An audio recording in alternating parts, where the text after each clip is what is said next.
Buongiorno e ben ritrovati, prima edizione che in questo lunedì 27 maggio parte con un'ora d'anticipo rispetto al solito, perché lo sapete, il gruppo Media Nord-Est, Antenna 3, vi accompagna sempre tra gli eventi, gli appuntamenti più importanti nella nostra regione, da quelli più drammatici come il maltempo dei giorni scorsi che abbiamo seguito con delle edizioni straordinarie, ai momenti più solenni. Basta citare la visita di Papa Francesco prima a Venezia, poi a Verona, che abbiamo seguito con delle lunghe maratone in diretta. E oggi siamo pronti a mostrarvi la visita, il ritorno in Veneto, a Venezia, del Capo dello Stato Sergio Mattarella, atteso alle 11:30 al Teatro Goldoni di Venezia per presenziare alla cerimonia di consegna del primo premio intitolato a Ugo La Malfa.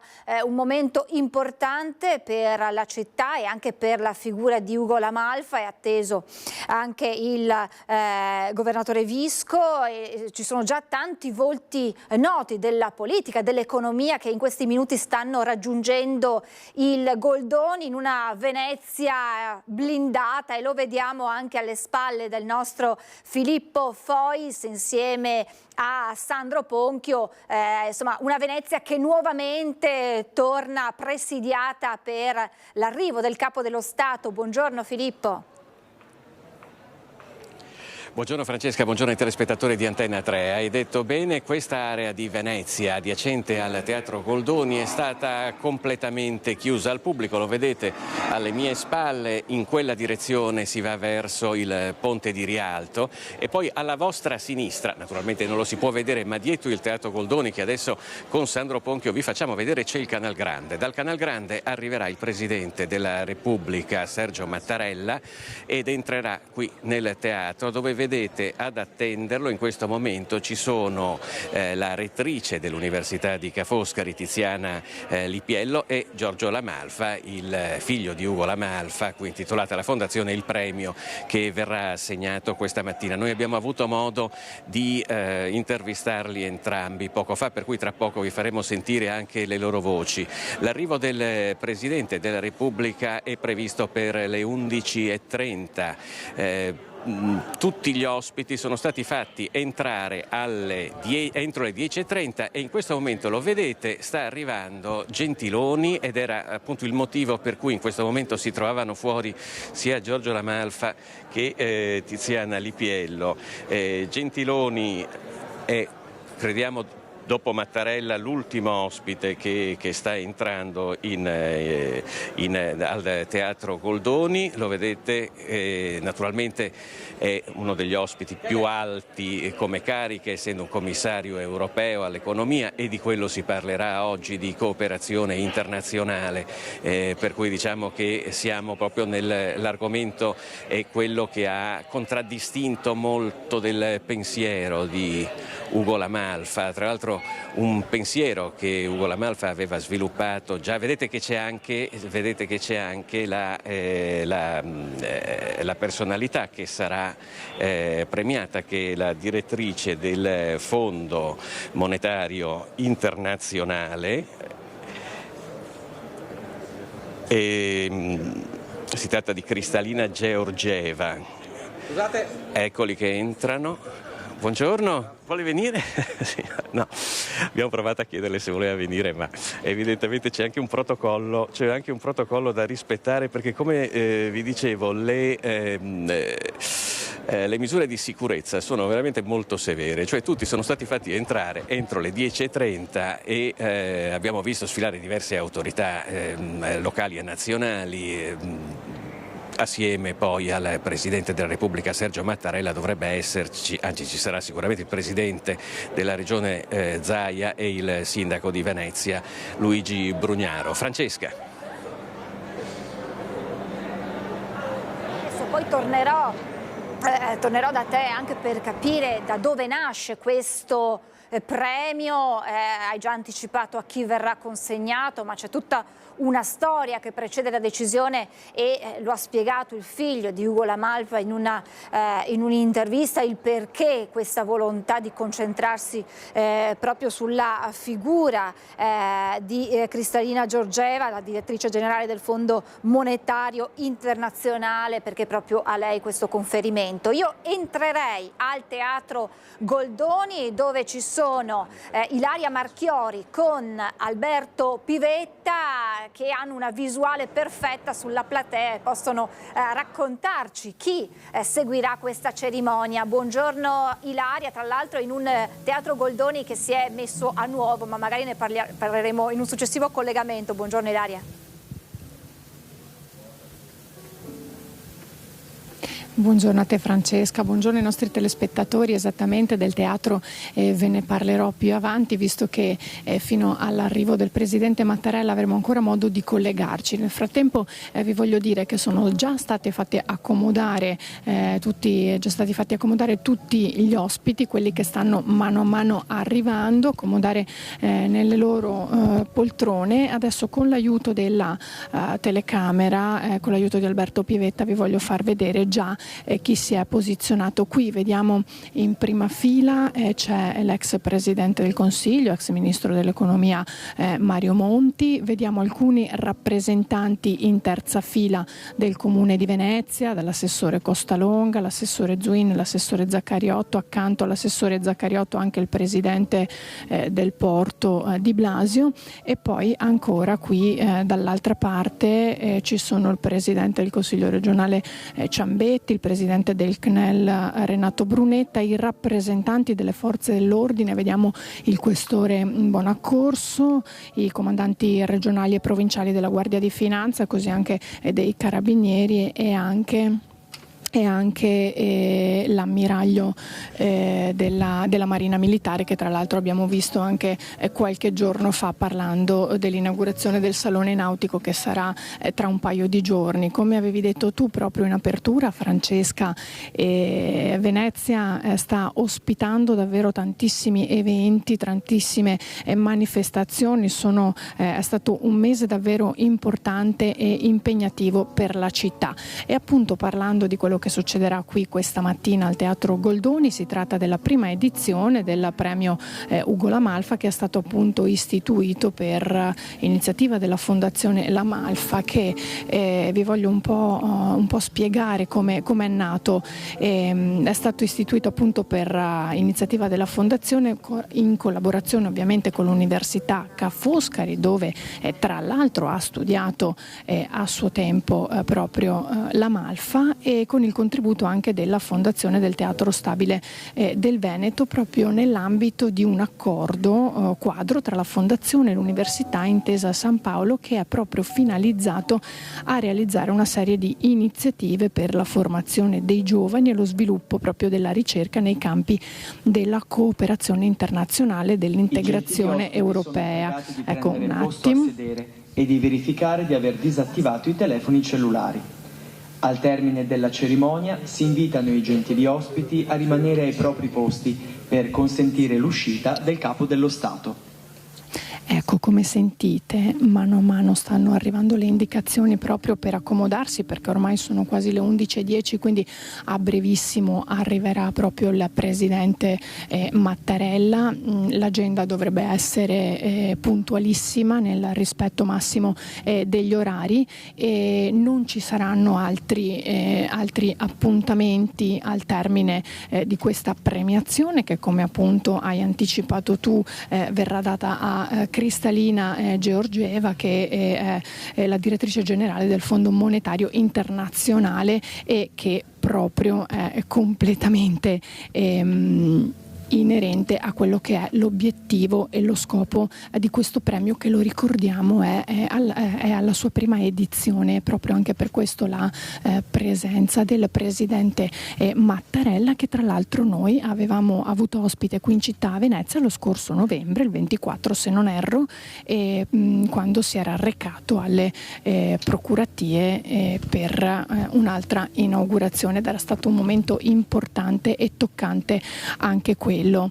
Vediamo che mano a mano le poltrone qui al Teatro Goldoni si stanno riempiendo, come vedete qui nel palco è già tutto pronto, già tutto allestito, l'agenda dovrebbe essere, come dicevo, puntuale. Ricordiamo che proprio il legame tra il Capo dello Stato e la città, che è guidata anche dal sindaco Brugnaro, che ha incontrato che proprio poco prima di arrivare qui insieme al presidente della regione Luca Zaia, è saldo ormai da molto tempo, anche se in realtà è giusto specificare che l'invito è arrivato proprio da Ca' Foscari e che, come vi avevo detto poco fa, è legato alla figura di Ugo La Malfa, storico leader del Partito Repubblicano Italiano e ministro con Parri e successivamente con De Gasperi. E appunto Sergio Mattarella era stato qui a novembre per l'inaugurazione delle procuratie vecchie in piazza San Marco, che erano da poco state restaurate dalle generali, una giornata che si era poi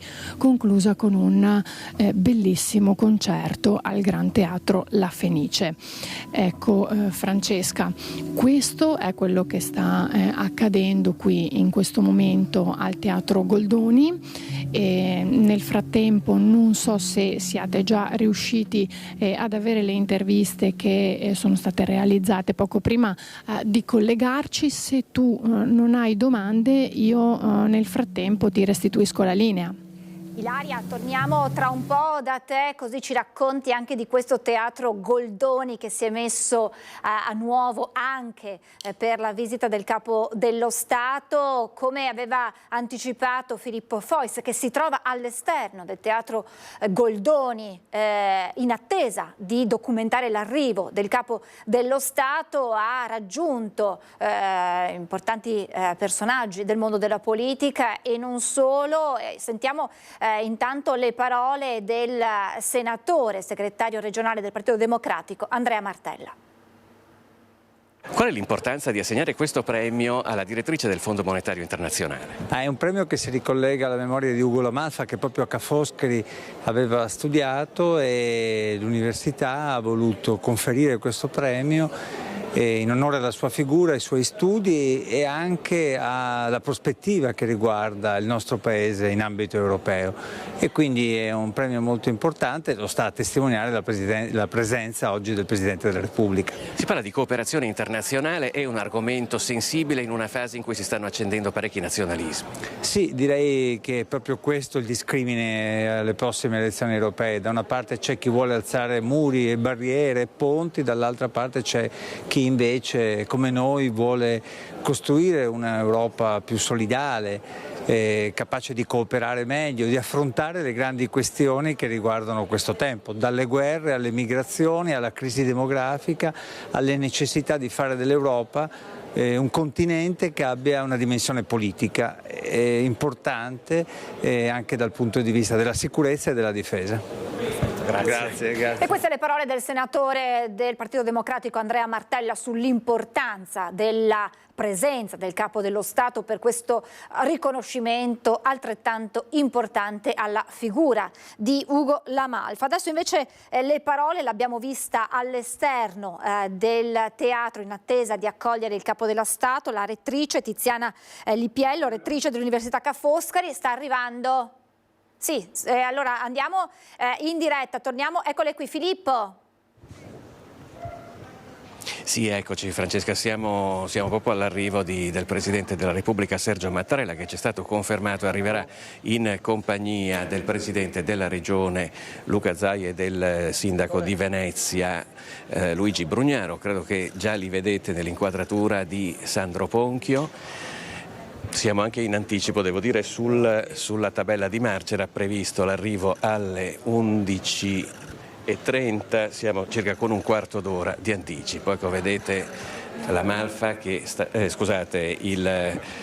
la Malfa che dà il benvenuto al Presidente Sergio Mattarella assieme alla rettrice di Ca' Foscari. Ci sono anche degli applausi, Presidente.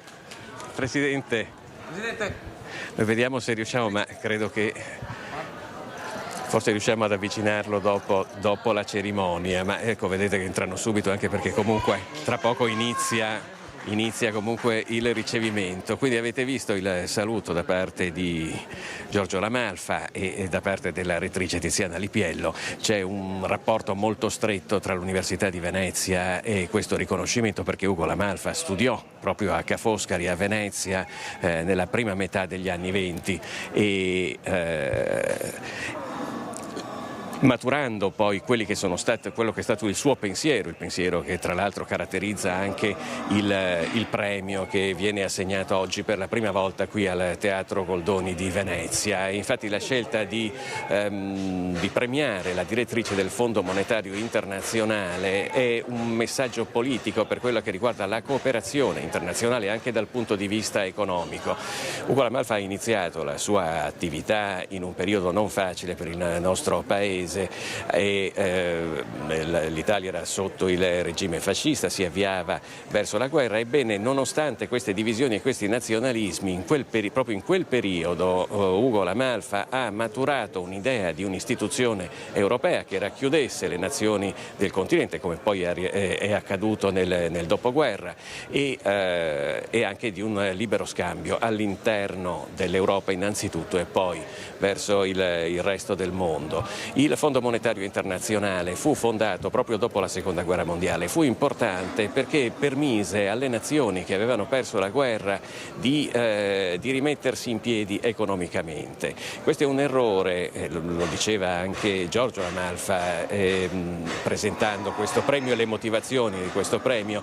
Questo fu un errore commesso alla fine della Prima Guerra Mondiale. Come sapete i paesi che persero la guerra a partire dalla Germania ebbero delle condizioni estremamente sfavorevoli. Viceversa, alla fine della Seconda Guerra Mondiale non ci furono più queste tensioni perché ci fu Sì. Ti interrompo perché il presidente Mattarella sta entrando al Teatro Goldoni e quindi andrai da Ilaria Marchiori per seguire l'ingresso in platea poi sul palco. Intanto grazie Filippo, torneremo poi da te. Ilaria.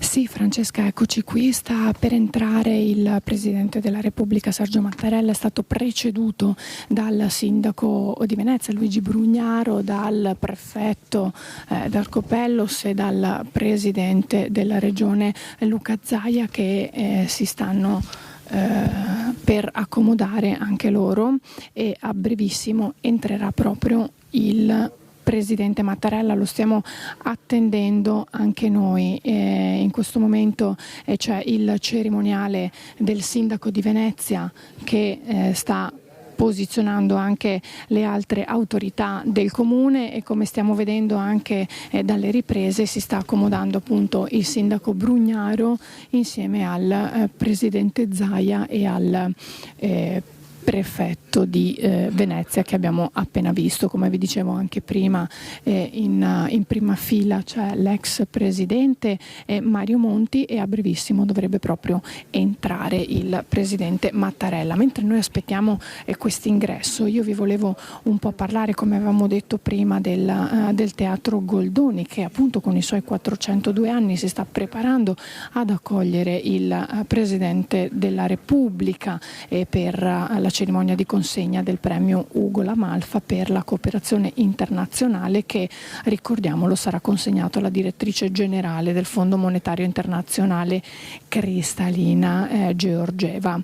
Nel 2023 si sono proprio conclusi il lavoro per l'ottenimento dell'installazione di nuove poltrone e anche del nuovo impianto audio della Sala Grande che è stato voluto dal Comune di Venezia e quindi è stato completamente rinnovato e ristrutturato e proprio oggi permettono di accogliere eventi di portata internazionale come quello del premio Ugo La Malfa, cui assisteremo tra pochissimo e che ricordiamo è alla sua prima edizione e che è stato voluto da Ca' Foscari insieme proprio alla Fondazione Ugo La Malfa Treccani. Sono pregati di sta per arrivare il Presidente. Di verificare di aver disattivato i telefoni cellulari.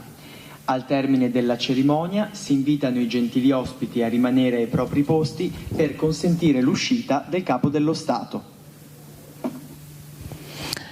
Ecco, avete sentito l'ultimo richiamo a spegnere i cellulari e ad accomodarsi, perché a brevissimo entrerà il Presidente della Repubblica. Come potete sentire, il massimo silenzio, tutto è pronto per accoglierlo, e da quando abbiamo visto il suo ingresso nella parte esterna ad ora che arriverà proprio qui all'interno del Teatro Goldoni, deve essersi fermato ancora per qualche breve incontro istituzionale prima proprio di fare il suo ingresso qui nella sala del teatro. Vi stavo dicendo che appunto è stato rinnovato da pochissimo e sono stati realizzati anche ulteriori interventi per renderlo un luogo sempre più accogliente, come state vedendo anche dalle riprese di Alberto Pivetta, anche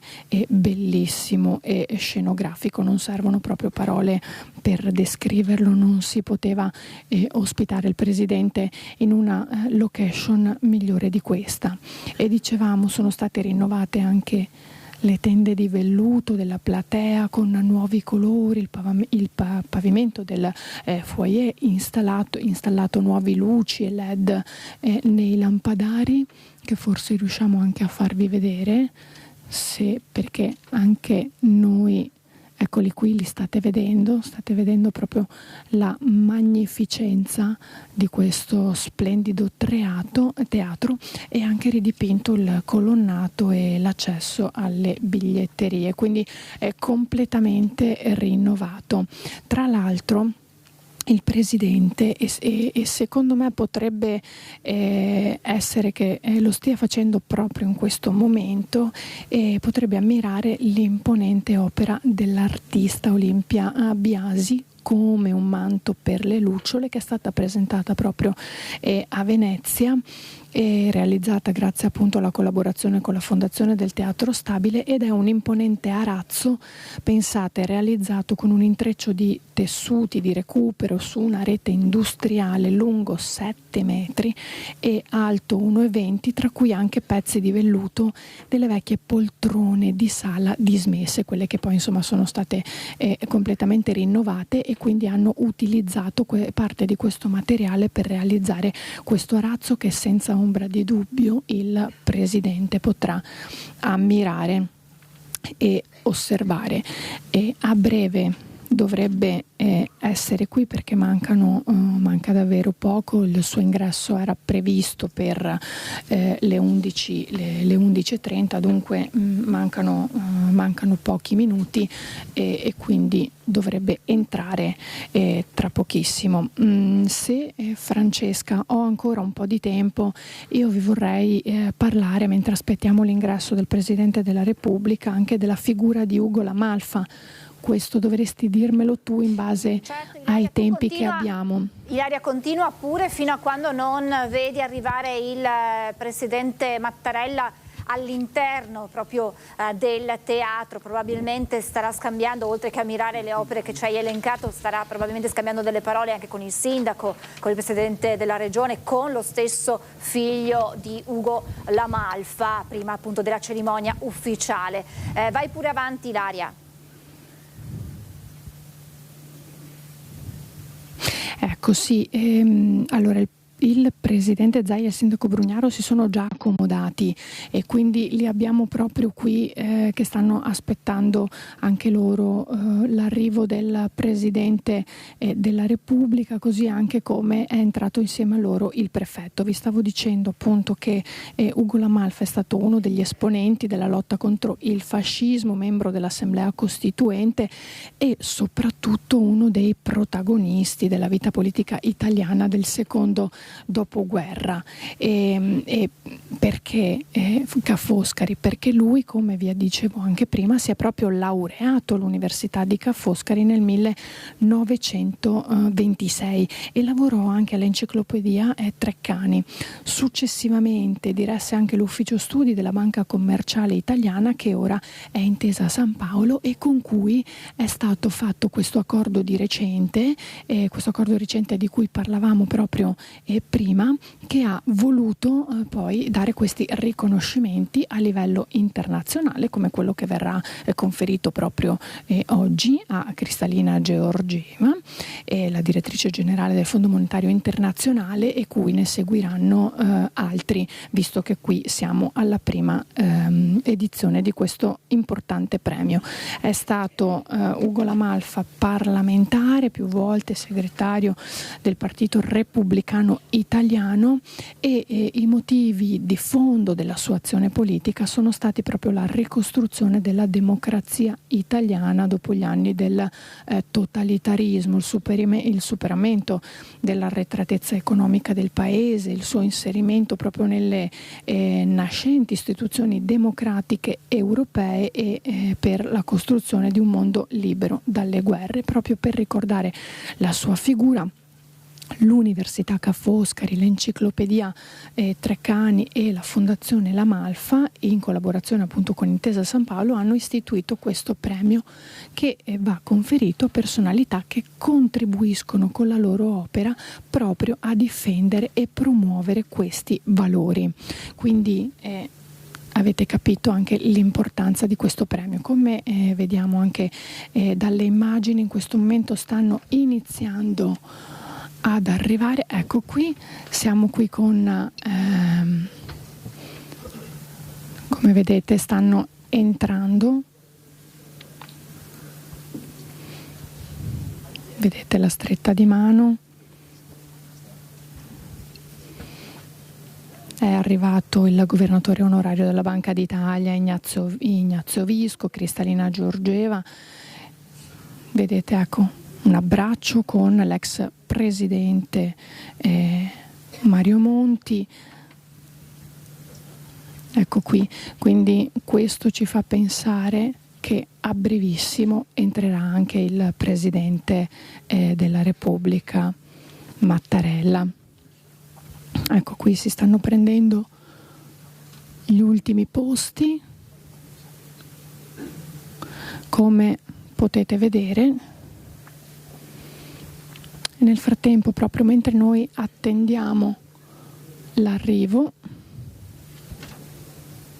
ecco qui vi volevo anche parlare della figura di Kristalina Georgieva presso la Banca Mondiale come economista ambientale, che è iniziata nel 1993. Tra l'altro proprio pochi giorni fa il presidente Mattarella ha parlato dell'importanza della difesa dell'ambiente e di quelle che devono essere anche le azioni attuali e future da mettere in atto proprio per difendere l'ambiente.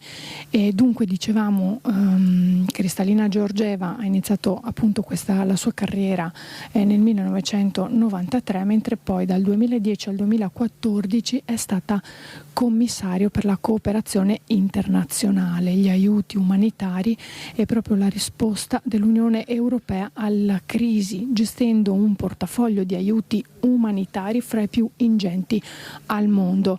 Quindi potete capire quale tipo di lavoro è stato fatto da lei in questi anni, mentre poi dal 2014 al 2016 ha contribuito a istituire l'agenda dell'Unione Europea in qualità di vicepresidente per il bilancio e le risorse umane della Commissione Europea. Ecco, qui ci siamo. Sta arrivando il presidente.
Ha inizio la cerimonia di consegna del premio Ugo La Malfa per la cooperazione internazionale. Prende la parola la professoressa Tiziana Lippiello, rettrice dell'Università Ca' Foscari Venezia.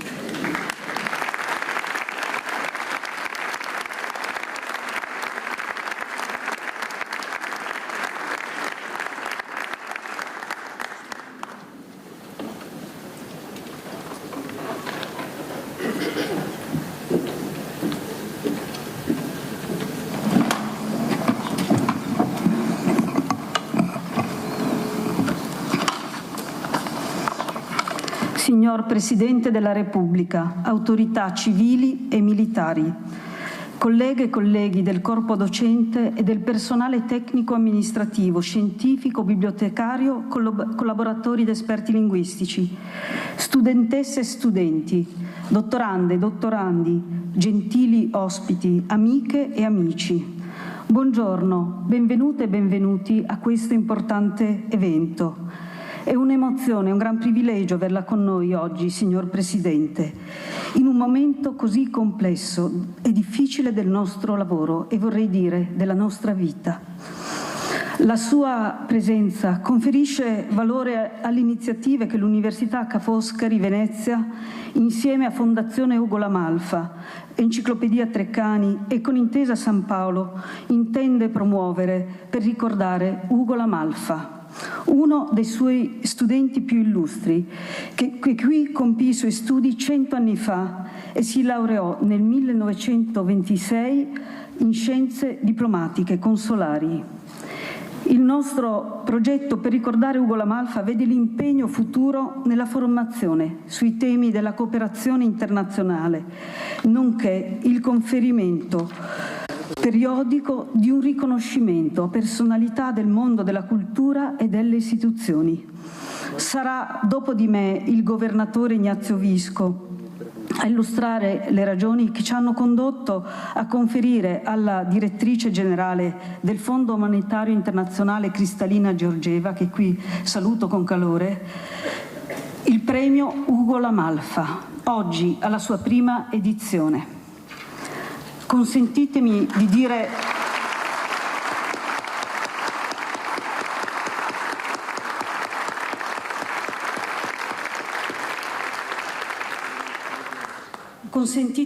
dire due parole sulla nostra università.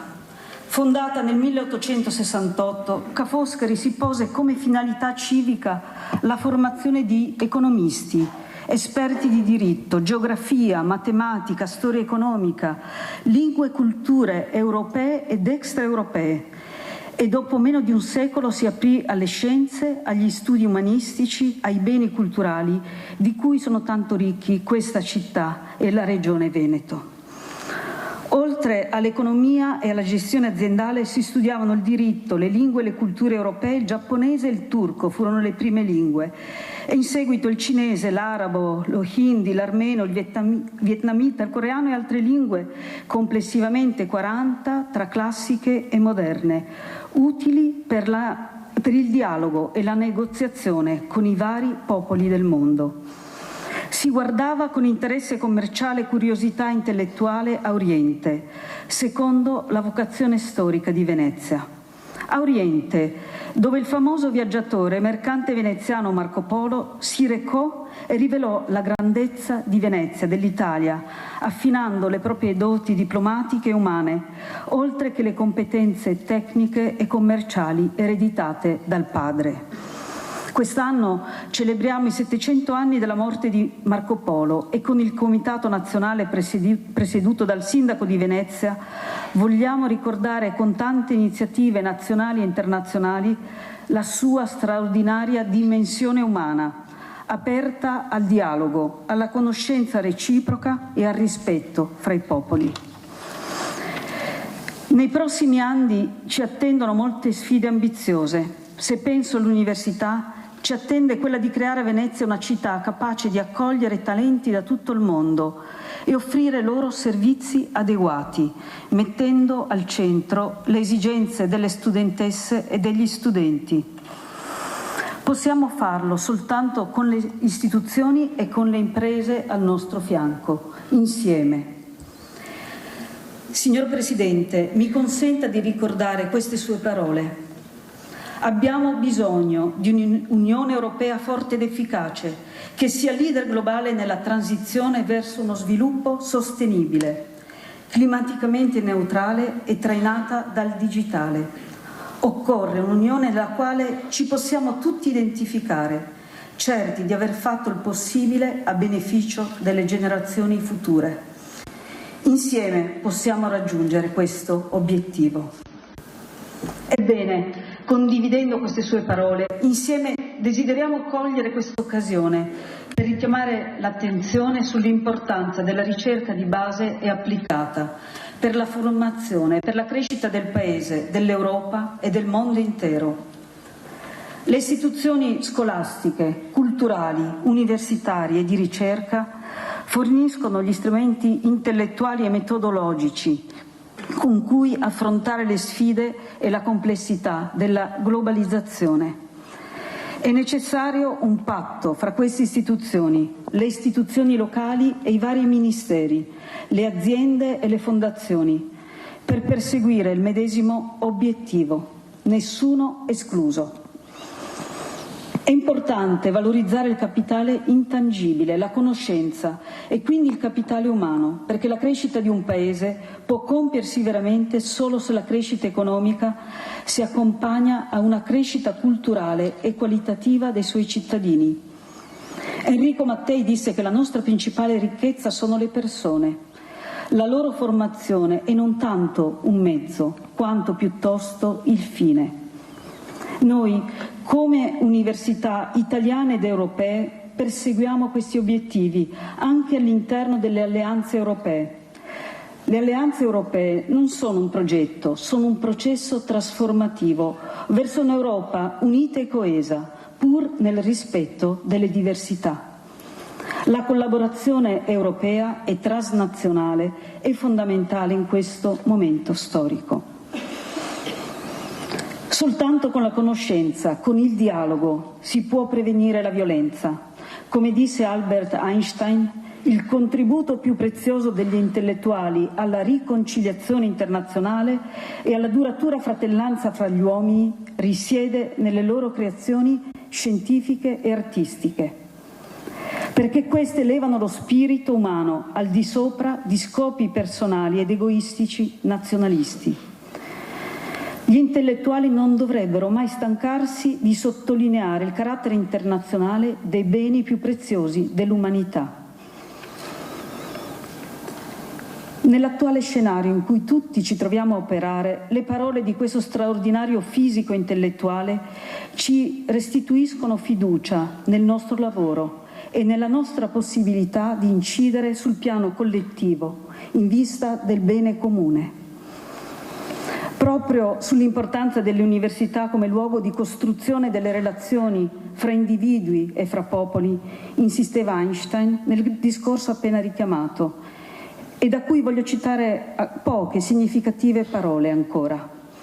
Credo che la riconciliazione internazionale progredirebbe se i giovani studenti e artisti, in numero maggiore rispetto al passato, studiassero nei paesi ex nemici. Einstein aveva ragione. La mobilità di studenti, docenti, ricercatori e ricercatrici può essere uno straordinario strumento di pace e di democrazia. Le università devono essere un luogo di cultura e uno strumento di dialogo e pace. I programmi di scambio e la cooperazione sono il perno di questa missione. I programmi di scambio sono il perno di questa missione e la sfida che ci attende è onorare questa vocazione, in tal modo onorando l'impegno di quegli intellettuali che l'avevano così bene intuita e che hanno contribuito a dare lustro al nostro Ateneo, ma soprattutto al nostro Paese. Intellettuali come Ugo La Malfa che oggi vogliamo ricordare. Vi ringrazio il Presidente, ringrazio voi tutti per l'attenzione.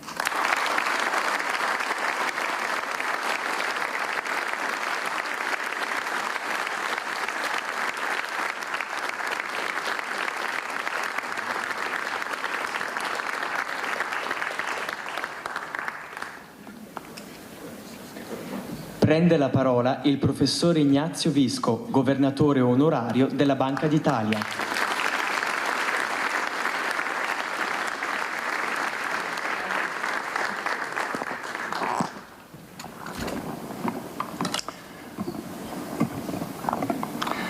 Signor Presidente della Repubblica, magnifica rettrice dell'Università Ca' Foscari di Venezia, signor Presidente della Fondazione Ugo La Malfa, illustri ospiti, autorità, membri della comunità accademica, care studentesse, cari studenti, è un onore per me tenere questa laudatio oggi in occasione della prima edizione del premio Ugo La Malfa conferito a Kristalina Georgieva.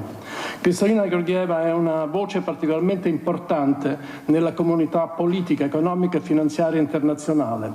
A testimonianza delle sue straordinarie qualità, ha ricevuto in aprile la conferma di un secondo mandato quinquennale come Managing Director del Fondo Monetario Internazionale, una posizione che esito a tradurre, come pure spesso si fa nella nostra lingua, con una locazione quale direttore generale, essendo al tempo stesso a capo del comitato esecutivo e al vertice dell'istituzione, una posizione di grande responsabilità e di non minore influenza.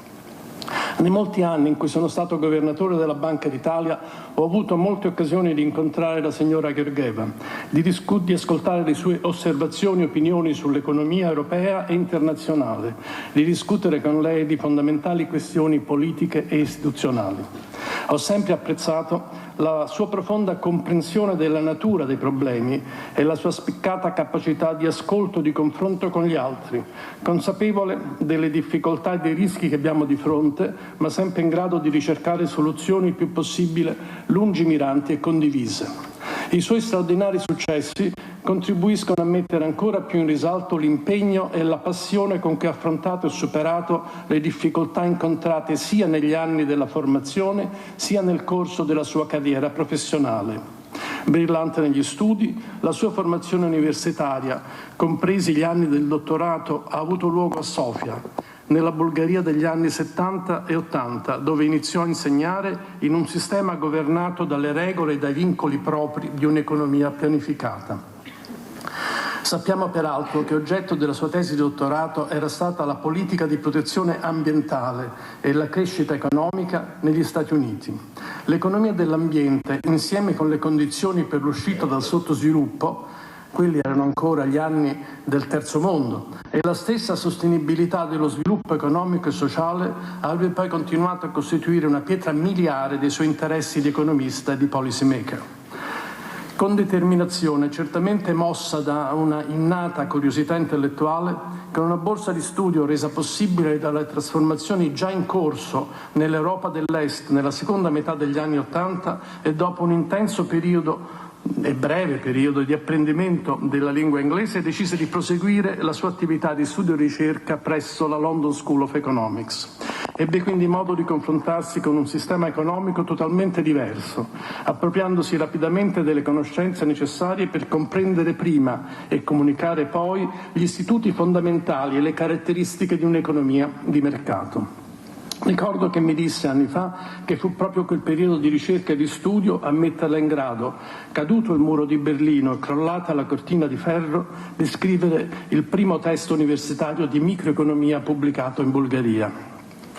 Dopo Londra, la carriera accademica di Kristalina Georgieva proseguì a livello internazionale, con corsi e ricerche, dall'economia dello sviluppo alle politiche ambientali. Fu addirittura la prima cittadina bulgara a entrare nel 1990 alle isole Figi per tenervi lezioni, cui seguì ancora un periodo di insegnamento e ricerca negli Stati Uniti, in particolare al Massachusetts Institute of Technology. Nel 1993 iniziò quindi la sua carriera nelle istituzioni internazionali come economista dell'ambiente nella Banca Mondiale, dove progredì con successo, divenendo tra l'altro in pochi anni direttrice e poi vicepresidente per le questioni ambientali e dello sviluppo sostenibile, nonché per un triennio rappresentante permanente della Banca Mondiale in Russia. Nel febbraio del 2010 fu nominata commissario europeo.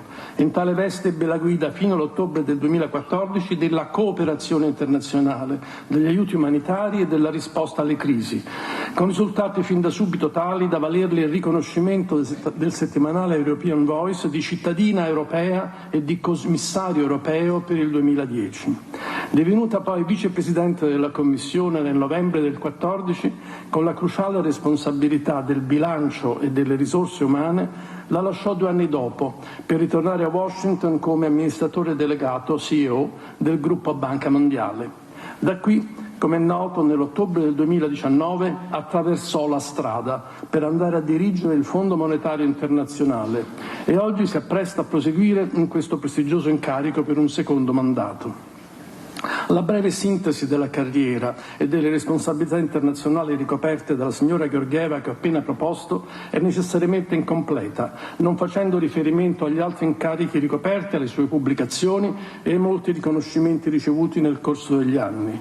Desidero tuttavia, in quanto segue, concentrarmi brevemente su alcune delle qualità che le vengono largamente riconosciute e poi ricordare con le sue stesse parole il mio personale apprezzamento, l'assiduo e continuo contributo che ha dato e tuttora rivolge alla causa della cooperazione internazionale. Il fatto che sia stata la prima donna in molte realizzazioni, prima direttrice generale bulgara del Fondo Monetario Internazionale, prima donna bulgara amministratore delegato della Banca Mondiale, prima vicepresidente bulgara della Commissione Europea, non ha mutato, pur nella sicurezza di sé acquisita dopo aver ottenuto così tanto, quelli che ho sempre percepito essere i principi fondamentali della sua vita professionale, un forte impegno a trovare soluzioni concrete anche alle questioni più complesse e l'attenzione costante per i più vulnerabili, per tutti coloro che rischiano di essere lasciati indietro. Sono stati anni difficili, quelli in cui Kristalina Georgieva è stata al vertice di grandi istituzioni internazionali. Si è dovuto far fronte alle pesanti conseguenze, anche sul fronte umanitario, della crisi finanziaria internazionale, in Europa di quella dei debiti sovrani. Abbiamo avuto il dramma di una crisi sanitaria di natura globale, per l'appunto una pandemia, che ha causato incertezze profonde e il rischio di sbandamenti nelle modalità in cui vi si sarebbe dovuto far fronte. Viviamo oggi le tragiche vicende di conflitti che pensavamo non avrebbero mai più avuto ragione di essere. In tutto ciò, al di là del cruciale ruolo operativo svolto dalle diverse istituzioni da lei dirette, non solo si è sempre mostrata nel corso della sua carriera capace di conseguire risultati concreti, ancorché a volte particolarmente ambiziosi, ma soprattutto di riuscire a farlo con un'energia, una pacatezza e al tempo stesso una determinazione non comuni, sempre con una fondamentale propensione a minimizzare gli aspetti più negativi, a vedere il lato buono delle persone e delle cose e su di esso costruire, con una capacità inoltre di comunicarlo con semplicità e acutezza anch'esse fuori dal comune. Se vi è una parola che riassume ciò in cui Kristalina Georgieva più crede, ciò che io assolutamente condivido, è la forza e con essa la necessità della cooperazione internazionale in un mondo multipolare, multilaterale. Ci è stata di grande aiuto nelle discussioni e nelle decisioni prese nel 2021, quando l'Italia ha avuto la presidenza del G20. Le riunioni furono tenute in modalità ibrida, con una significativa, ancorché non maggioritaria, quota di partecipanti da remoto. Proprio qui a Venezia registrammo i risultati importanti per l'assistenza finanziaria internazionale a fronte della crisi pandemica e ancora ricordo le sue parole quando affermammo con forza l'imprescindibilità di un impegno globale per affrontare la sfida cruciale posta dal cambiamento climatico. Siamo certamente preoccupati delle tendenze protezionistiche e delle tensioni politiche in atto. I rischi di frammentazione commerciale sono concreti. Le conseguenze potrebbero essere particolarmente severe per i paesi più poveri, per i quali potrebbe divenire più difficile anche il mantenimento dei progressi registrati nell'ultimo ventennio, con l'eccezionale riduzione della quota della popolazione mondiale in condizioni di povertà estrema. Ma anche per le economie più avanzate vi è il rischio di un connesso forte ridimensionamento della crescita economica che potrebbe rendere più difficile il contrasto delle disuguaglianze, legate tra l'altro alle modalità con cui ha luogo la transizione tecnologica.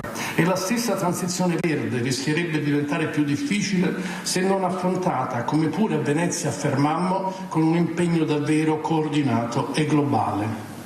Di questo Kristalina Georgieva ha parlato in più occasioni, anche recentemente, sempre però guardando come costruire, mirando a mantenere vivo nelle asperità e nelle straordinariamente difficili contingenze odierne il confronto e il dialogo a livello internazionale, senza per questo accettare il mancato rispetto dei valori fondanti della convivenza pacifica tra le nazioni. Come sottolineato lo scorso mese di marzo in un penetrante e appassionato intervento al King's College dell'Università di Cambridge, dallo stesso titolo di un celebre pamphlet di John Maynard Keynes, Le possibilità economiche dei nostri nipoti, e vivamente rimando a questo intervento di Kristalina Georgieva, le possibilità economiche dei nostri nipoti sostanzialmente intanto valgono in quanto è la cooperazione internazionale l'ingrediente fondamentale della prosperità di lungo periodo per tutte le nazioni.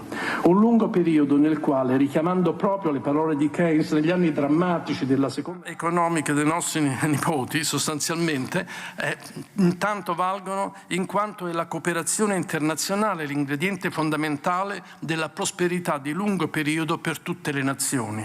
Un lungo periodo nel quale, richiamando proprio le parole di Keynes negli anni drammatici della Seconda Guerra Mondiale, pressoché tutto è possibile, interpretando l'altra forse più celebre frase di Keynes, nel lungo periodo siamo tutti morti, come l'invito cruciale a subito ben operare per risolvere i problemi di oggi. Cito: un richiamo all'azione, una visione di qualcosa di migliore e più luminoso.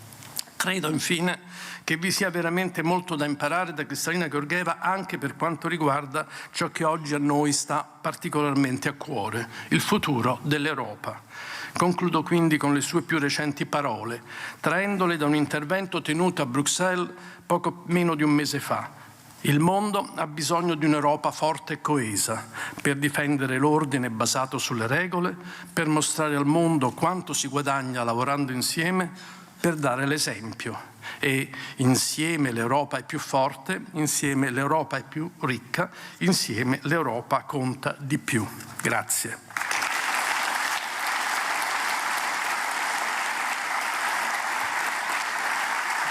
Kristalina, please join us. Kristalina, prego, raggiungere sul palco.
Signor Presidente della Repubblica, Madam Rector, Mr. Lamalfa, dear Commissioner Gentiloni, Prime Minister Monti, Ambassador, the Bulgarian ambassador is here in the audience. I should say that. And of course, dearest Ignazio, and all of you who have gathered here today. I am deeply grateful for your presence.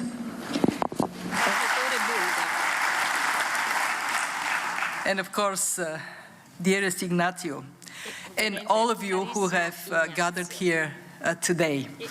I am deeply grateful for your presence, and I am so greatly honored to be the first recipient of the Ugo La Malfa Prize for International Cooperation that the Università di Venezia, the Enciclopedia Italiana, and the Fondazione Ugo La Malfa are presenting me.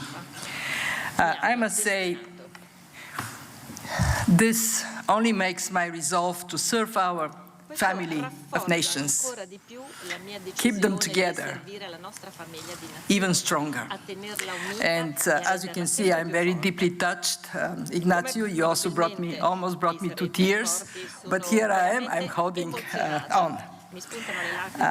I want to start by paying a tribute to the person whose life we celebrate through the prize. Ugo La Malfa, pioniere della ricostruzione e del miracolo economico italiano del dopoguerra, parlamentare dal 1946 al 1979, ministro dei trasporti, ministro del commercio estero, ministro del bilancio e del tesoro, vice primo ministro, ma soprattutto un visionario europeo, una persona che ha contribuito a guidare l'Italia nell'Unione Europea e a guidare l'Unione Europea nei suoi primi anni di esistenza. Forse non si sa, ma è anche una figura estremamente rispettata nel più alto organo di governo del Fondo Monetario Internazionale, il nostro Consiglio dei Governatori. Fu infatti nominato primo governatore dell'Italia nel 1947, una carica che gli fu rinnovata 2 volte, in quanto rimase in carica fino al 1959 a guida del mio istituto. Ora, ricevere questo premio a lui dedicato in questa bellissima città, che già di per sé è un vero e proprio monumento al commercio e alla cooperazione internazionale e a quello che la cooperazione internazionale può raggiungere, è un grande e indimenticabile momento per me. Grazie.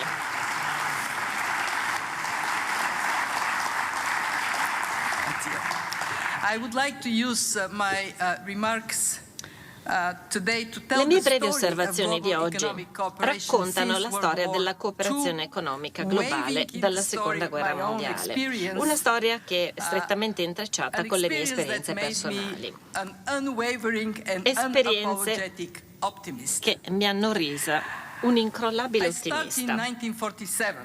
Ho iniziato nel 1947, l'anno in cui Ugo La Malfa è entrato a far parte del nostro Consiglio di amministrazione, il Consiglio dei Governatori. Nel 1947, per dirlo in parole povere, il mondo era un disastro. L'Europea soffriva ancora sotto le macerie di una guerra totale. Gli ex alleati si stavano già puntando le armi addosso.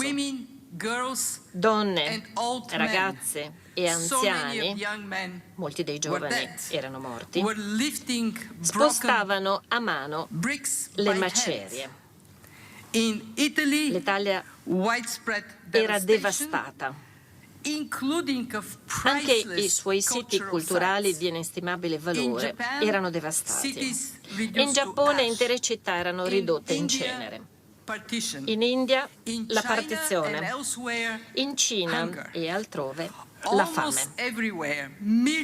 Quasi ovunque milioni di sfollati in movimento.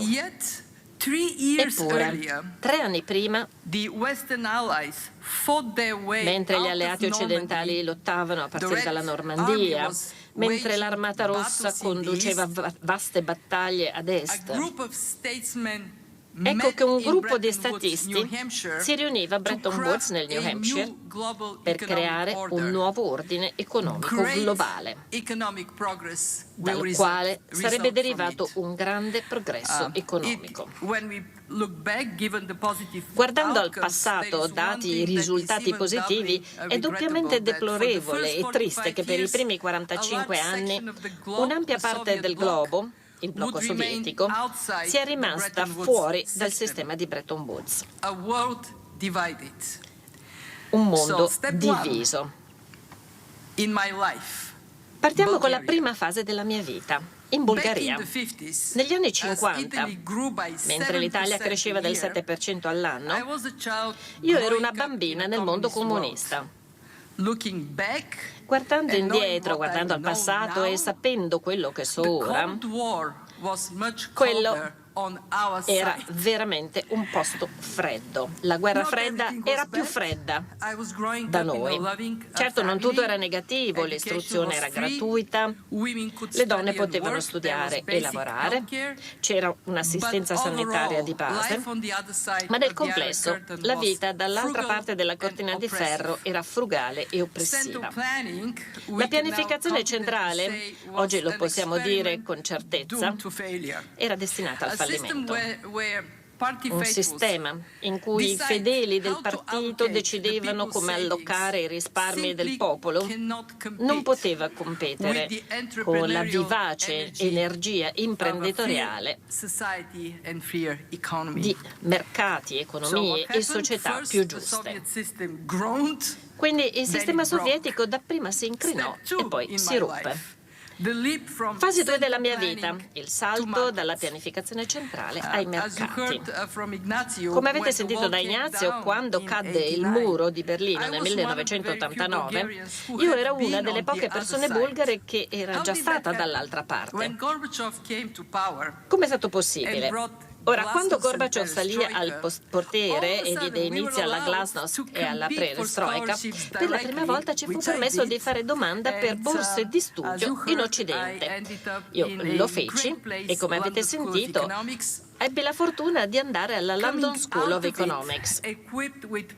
Questo giorno mi ha arricchito di preziose conoscenze sul funzionamento dell'economia di mercato. E quando tornai in Bulgaria nell'87 avevamo ancora il sistema comunista, la pianificazione centralizzata, e allora sembrava che tutto questo sarebbe durato in eterno, ma non fu così. E io ho avuto l'enorme privilegio di poter utilizzare le conoscenze che avevo acquisito e di aiutare una generazione di giovani bulgari a capire che cosa fosse l'economia di mercato. Il libro di testo che Ignazio ha citato, La macro e la microeconomia, è un libro di testo che è stato un bestseller per anni e anni perché spiegava l'economia di mercato in termini semplici. E quindi lo dico ai professori in sala: cercate di essere semplici quando spiegate le cose, anche se sono cose complesse.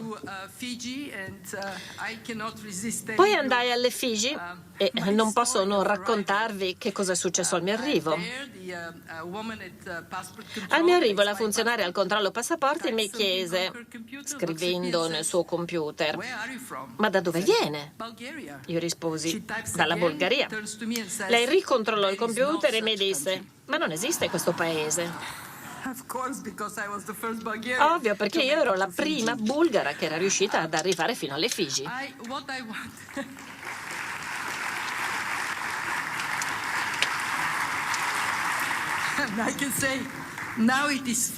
Beh, oggi sembra una barzelletta, ma allora è stato un vero e proprio shock. Ora voglio cogliere l'opportunità per dirvi che raccontare le Figi e andare poi alle MIT sono stati passi avanti nel contributo che io ho dato all'ex blocco socialista. Infatti, poi nel 1993 sono stata assunta dalla Banca Mondiale. È stato un momento che mi ha consentito di utilizzare le mie conoscenze a favore dei paesi dell'ex Unione Sovietica e lavorare su scala molto più ampia rispetto ai miei libri, proprio per facilitare questa transizione importante ma difficile e spesso dolorosa, dalla pianificazione al libero mercato. È stato un momento entusiasmante, un momento in cui si cercava di correggere un'ingiustizia storica con il blocco orientale che entrava a far parte dell'Istituto Mondiale. Da allora, per 3 decenni, si sono trasformate moltissime cose in positivo in questo mondo. Infatti, 1,5 miliardi di persone sono riuscite a sfuggire alla povertà. La donna che nella Cina rurale percorreva chilometri ogni giorno per procurarsi la legna da ardere ora ha una stufa a gas e un motorino ed spera presto di acquistare un motorino elettrico. Le madri e i bambini che morivano in passato per parto oggi per la gran parte riescono a sopravvivere. Le strade di fango sono state asfaltate, sono state costruite le scuole. I cellulari collegano milioni di persone attraverso i satelliti. Le portano a contatto con l'economia e Internet non è un privilegio per pochi, ma esiste per tutti. E come ho sottolineato in un discorso prima citato tenuto all'Università di Cambridge, molto di ciò che John Maynard Keynes, anch'egli ottimista, aveva previsto nel 1930 si è avverato. Le sue previsioni sono realtà. Infatti, i progressi tecnologici e l'accumulo di capitale ci hanno portato ad un reddito pro capite che è 8 volte superiore rispetto a 100 anni fa. E questo nonostante la popolazione mondiale sia quadruplicata, nonostante le guerre, i genocidi e le divisioni. I decenni successivi al 1930 sono stati scanditi da una lunga marcia di cooperazione, commercio e innovazione, che ha incrementato la produttività, la crescita e, la cosa più importante, il tenore di vita. Il record di progresso è stato raggiunto negli anni successivi alla fine della Guerra Fredda, decenni di vera e propria integrazione dell'economia globale. Ma torniamo al mio viaggio personale. Era il 2010, avevo già ricoperto diverse posizioni di responsabilità presso la Banca Mondiale, quando, in qualità di vicepresidente, mi arrivò una telefonata. Purtroppo il candidato bulgaro alla Commissione europea era saltato e quindi mi arrivò una telefonata. Cristallina, abbiamo problemi. Abbiamo bisogno del cannone più grande che abbiamo. E io mi sono sentita orgogliosa di essere considerata il cannone più grande a disposizione. Nel giro di una settimana raggiunsi Bruxelles e sono estremamente grata al governo bulgaro per avermi dato l'opportunità di servire l'Europa intera. Certo, posso dire che sono stati tempi decisamente provanti. Infatti ero commissario dell'Unione Europea per gli aiuti umanitari e la gestione delle crisi, giusto in tempo per affrontare il terremoto di Haiti, il triplice disastro giapponese, la carestia nel Corno d'Africa, le terribili guerre civili in Siria e Libia. Ho visto i bambini provati dalla traversata sui barconi. Ho incontrato gli uomini che si erano lasciati alle spalle i loro cari in cerca di un lavoro per poter inviare denaro a casa. E tutto questo mi ha ricordato che la storia umana è una storia di migrazioni. E ho deciso, quantomeno in questa fase e in questo capitolo, di renderla anche una storia di compassione e integrazione. Infatti, l'empatia nei confronti delle persone che soffrono è fondamentale. Questo li aiuta, ma aiuta ancor più noi. Ci rafforza il genere umano. Ed è stato proprio durante questi miei 7 anni a Bruxelles, 7 anni in Tibet, questo è il titolo di un film, ma credo che i miei 7 anni a Bruxelles siano stati ancora più interessanti, perché questo è stato il momento in cui ho iniziato ad apprezzare pienamente il grande esperimento europeo. Negli anni in cui le istituzioni di Bretton Woods stavano trovando la loro strada nel mondo, l'Europa occidentale aveva intrapreso un viaggio di cooperazione che sarebbe diventato un faro di guida per tutti. Ex nemici seppellivano i loro traumi per diventare amici. I padri fondatori, come Adenauer, De Gasperi e Schuman, lavoravano insieme, valutando attentamente ogni dettaglio. E il risultato è una collaborazione ancora più stretta, della quale noi, il blocco orientale, siamo entrati a far parte negli anni 2000, grazie alla libertà di circolazione di beni, servizi, persone e denaro.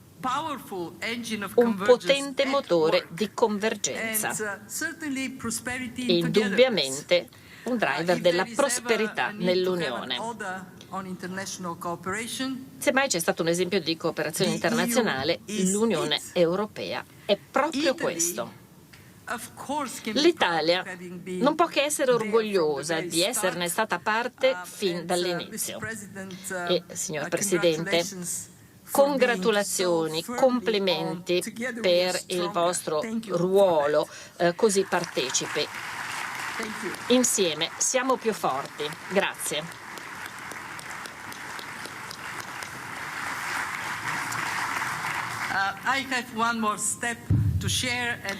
C'è ancora una fase della mia vita che voglio condividere con voi ed è quella che mi riporta a Washington. Voglio infatti raccontarvi di quello che è successo dalla pandemia in poi, per fare alcune riflessioni su questo periodo.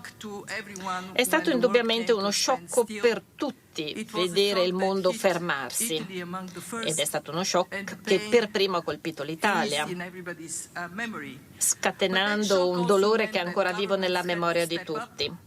Ma questo ha anche portato i governi ad alzare la testa. I paesi più ricchi sono riusciti a supportare i propri cittadini, quelli più poveri non potevano farlo.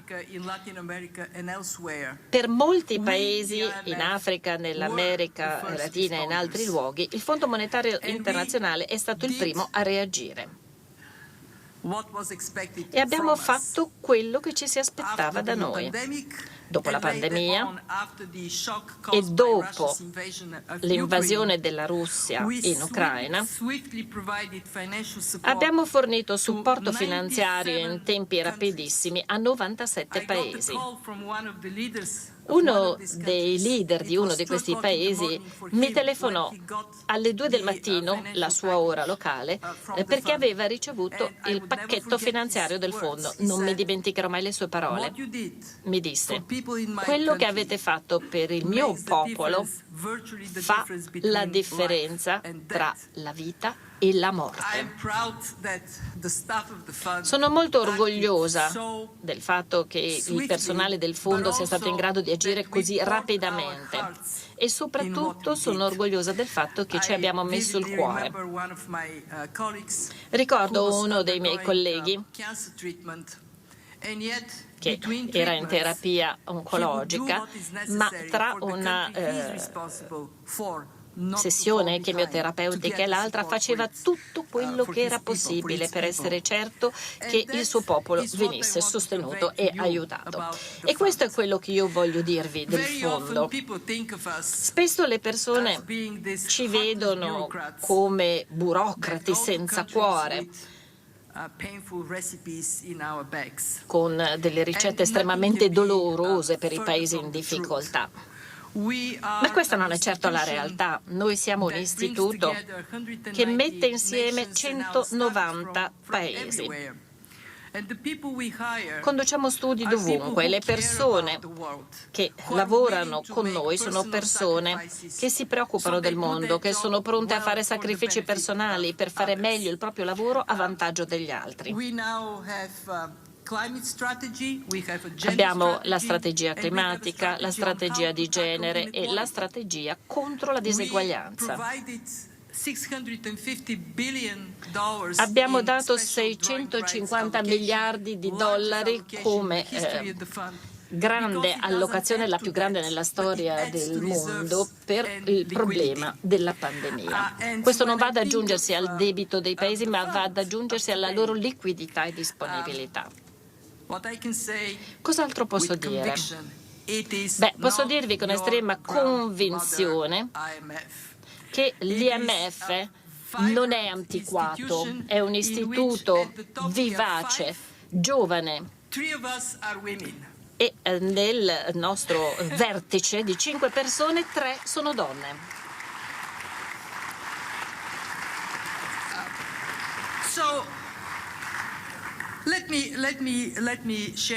Ma consentitemi di condividere qualche riflessione sul futuro. Quindi, dove stiamo andando? Che cosa ci aspetta? Certo, ci sono forti preoccupazioni. Infatti, le guerre in Ucraina e nel Medio Oriente, le catastrofi climatiche nei vari continenti, il cambiamento che ha una velocità senza precedenti, l'intensità e la frequenza degli shock, degli scossoni che ci perseguitano e la diseguaglianza che sta crescendo in molti paesi e anche all'interno dei singoli paesi. Un mondo più frammentato. Ho parlato dell'importanza di opporsi a tutto quello che ci divide. Spesso mi sveglio la notte con una domanda che forse anche voi vi ponete, ovvero quando si scriverà la storia. Si dirà forse che dopo l'età dell'oro della cooperazione economica globale, dopo la Seconda Guerra Mondiale e con la fine della Guerra Fredda, il mondo è poi ripiombato in due campi ostili, due poli ostili che non si parlano, esattamente come accadeva durante la mia infanzia. Io sono ottimista per quanto riguarda il nostro futuro, nonostante tutte queste sfide. E il mio ottimismo si fonda su 4 pilastri. Due fattori fondamentali nella nostra vita. Innanzitutto, quell'accumulo di tecnologia e di capitale di cui parlava Keynes ha portato ad una rapidità.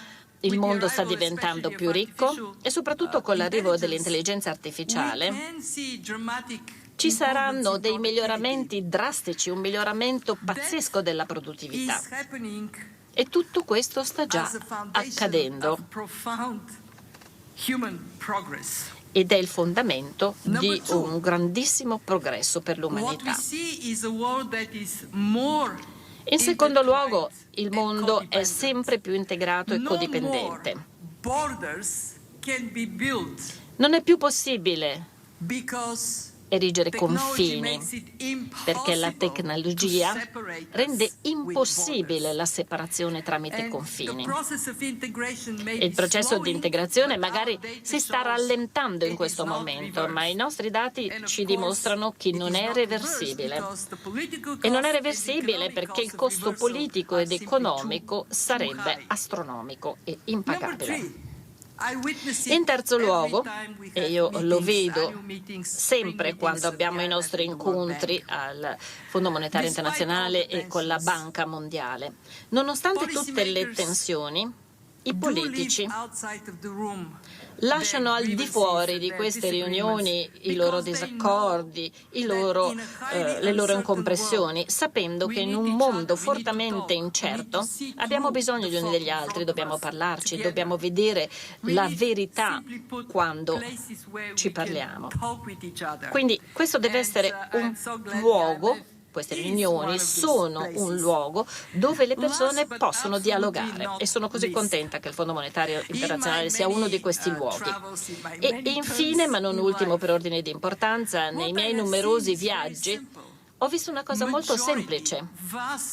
Ho visto che la stragrande maggioranza delle persone di questo pianeta sono persone buone. C'è una piccolissima minoranza estremamente rumorosa di persone arrabbiate, di persone che odiano. E il nostro compito quindi, il compito di quelli che credono nella collaborazione, nella cooperazione, il nostro compito è quello di amplificare questa voce buona e unificare il mondo, perché così insieme potremo risolvere queste sfide importanti che dobbiamo affrontare. Prima fra tutte la sfida del cambiamento climatico.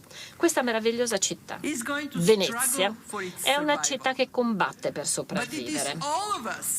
Ma tutti noi siamo a rischio. ed è solo insieme che potremo superare questo grave problema, questa sfida e molte altre sfide che ci attendono. Quindi, nonostante le gravi battute d'arresto, io sono profondamente convinta che le vie della storia ci porteranno in alto.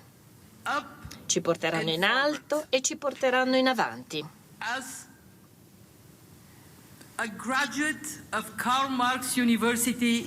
Come laureata della Karl Marx University nella Bulgaria comunista, oggi sono direttrice generale del Fondo Monetario Internazionale e in questo ruolo posso dirvi che tutto è possibile. Ci vuole soltanto la volontà per farlo accadere. Grazie.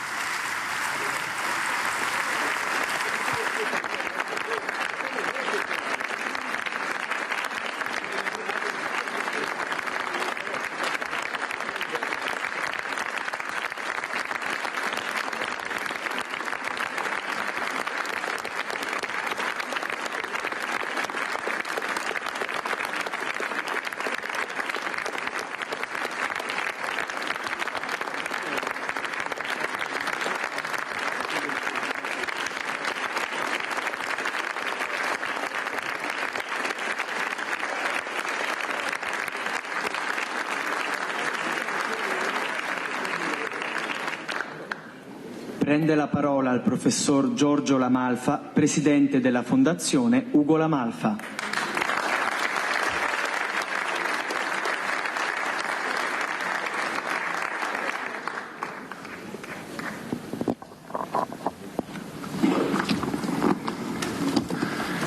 Giorgio La Malfa, presidente della Fondazione Ugo La Malfa. Signora Georgieva, autorità, studentesse, studenti, amici. Nel 1951, signor Presidente della Repubblica, signora Georgieva, autorità, studentesse, studenti, amici. Nel 1951, a soli 6 anni dalla fine della guerra, l'Italia, prima fra tutti i paesi occidentali, anche prima della stessa Germania, decise di abolire unilateralmente le tariffe e le barriere doganali alle importazioni. Si trattò di un provvedimento dell'allora Ministro del Commercio con l'Estero, preventivamente concordato soltanto con il Presidente del Consiglio, Alcide De Gasperi, e con il Governatore della Banca d'Italia, Donato Menichella. A quella decisione, a quel decreto legge, seguì un'ondata di durissime proteste della Confindustria e del mondo degli industriali, a cui si unirono anche i sindacati, d'accordo nel sostenere che quell'apertura incauta avrebbe provocato la distruzione dell'economia italiana.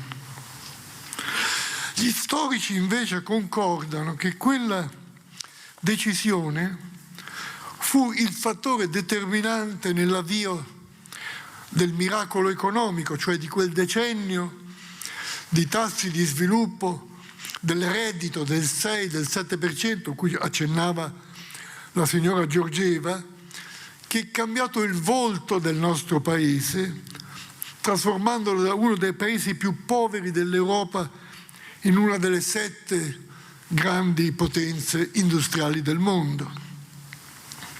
E qualche anno dopo, visitando l'Italia, il cancelliere tedesco Erhard, che come ministro dell'economia degli anni 50 fu l'artefice del miracolo economico tedesco, incontrò quel ministro italiano e gli chiese come avesse avuto il coraggio l'Italia e lui stesso di un'apertura delle frontiere che in quel momento pareva un azzardo impensabile.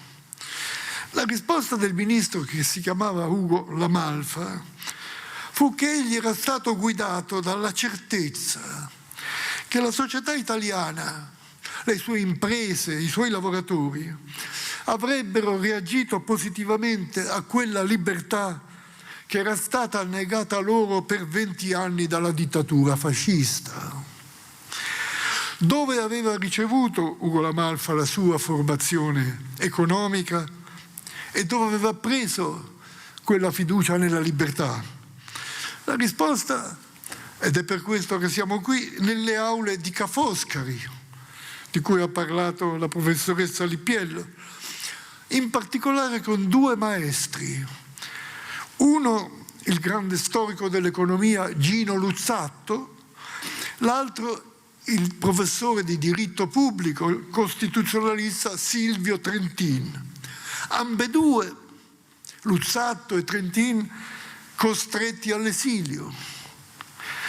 Trentin dopo l'omicidio di Matteotti e dopo l'aggressione a Giovanni Amendola, aggredito dagli squadristi e morto per le percosse all'inizio del 26, Luzzatto all'indomani delle infami leggi razziali del fascismo. Il sostegno alla cooperazione internazionale e all'unità europea furono i due punti fermi dell'azione politica di mio padre, la cui ultima battaglia del resto fu determinante nel 78 per l'adesione dell'Italia al sistema monetario europeo, che è, come sappiamo, l'antesignano della moneta unica. Nell'ambito di un progetto che abbiamo messo insieme, la Fondazione Ugo La Malfa, l'Università Ca' Foscari, l'Enciclopedia Italiana e la Banca Intesa San Paolo, che desidero qui ringraziare, abbiamo deciso di ricordare la figura di mio padre con due iniziative. Da una parte con l'istituzione di un insegnamento, di una cattedra per gli studenti e le studentesse di questa università sui temi dell'integrazione europea e della cooperazione internazionale, e l'altra per istituire un riconoscimento alla personalità nel mondo che si siano distinte particolarmente sui temi della cooperazione fra le nazioni. E per questo motivo ci è sembrato giusto, per le idee di cui ha parlato testualmente prima Ignazio Visco e per la sua opera come commissario europeo, poi alla Banca Mondiale e al Fondo Monetario, ci è sembrato giusto di dare questo riconoscimento a Kristalina Georgieva, e credo che voi abbiate compreso quanto è giusto questo riconoscimento per le parole che ha pronunziato nella sua bellissima e per molti aspetti commovente testimonianza di quel mondo nel quale noi, che abbiamo una certa età, siamo vissuti e che i giovani studenti di oggi per fortuna non hanno attraversato, di quel mondo diviso da un muro di Berlino e da una cortina di ferro che ha reso così difficile la vita di tanti giovani.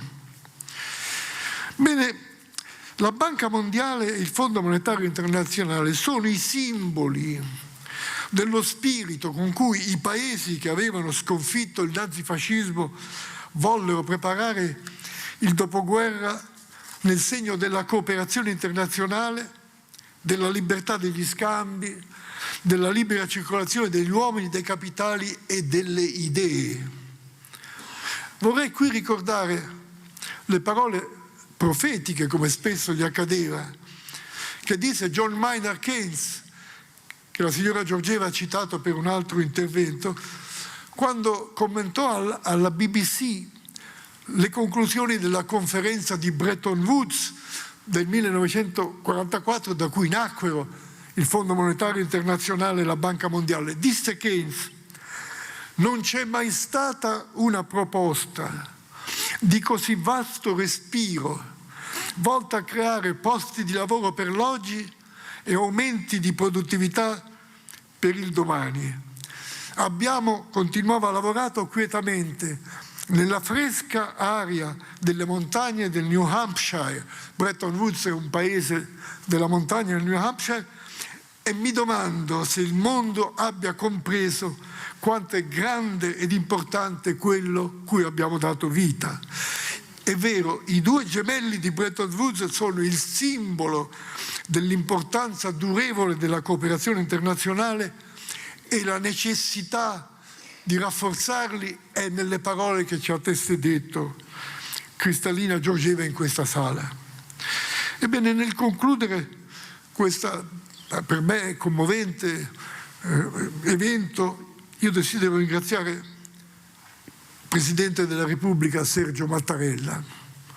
Lo ringrazio naturalmente per la presenza a questo evento, ma lo ringrazio soprattutto per le parole che egli rivolge giorno per giorno al Paese e alla sua classe dirigente.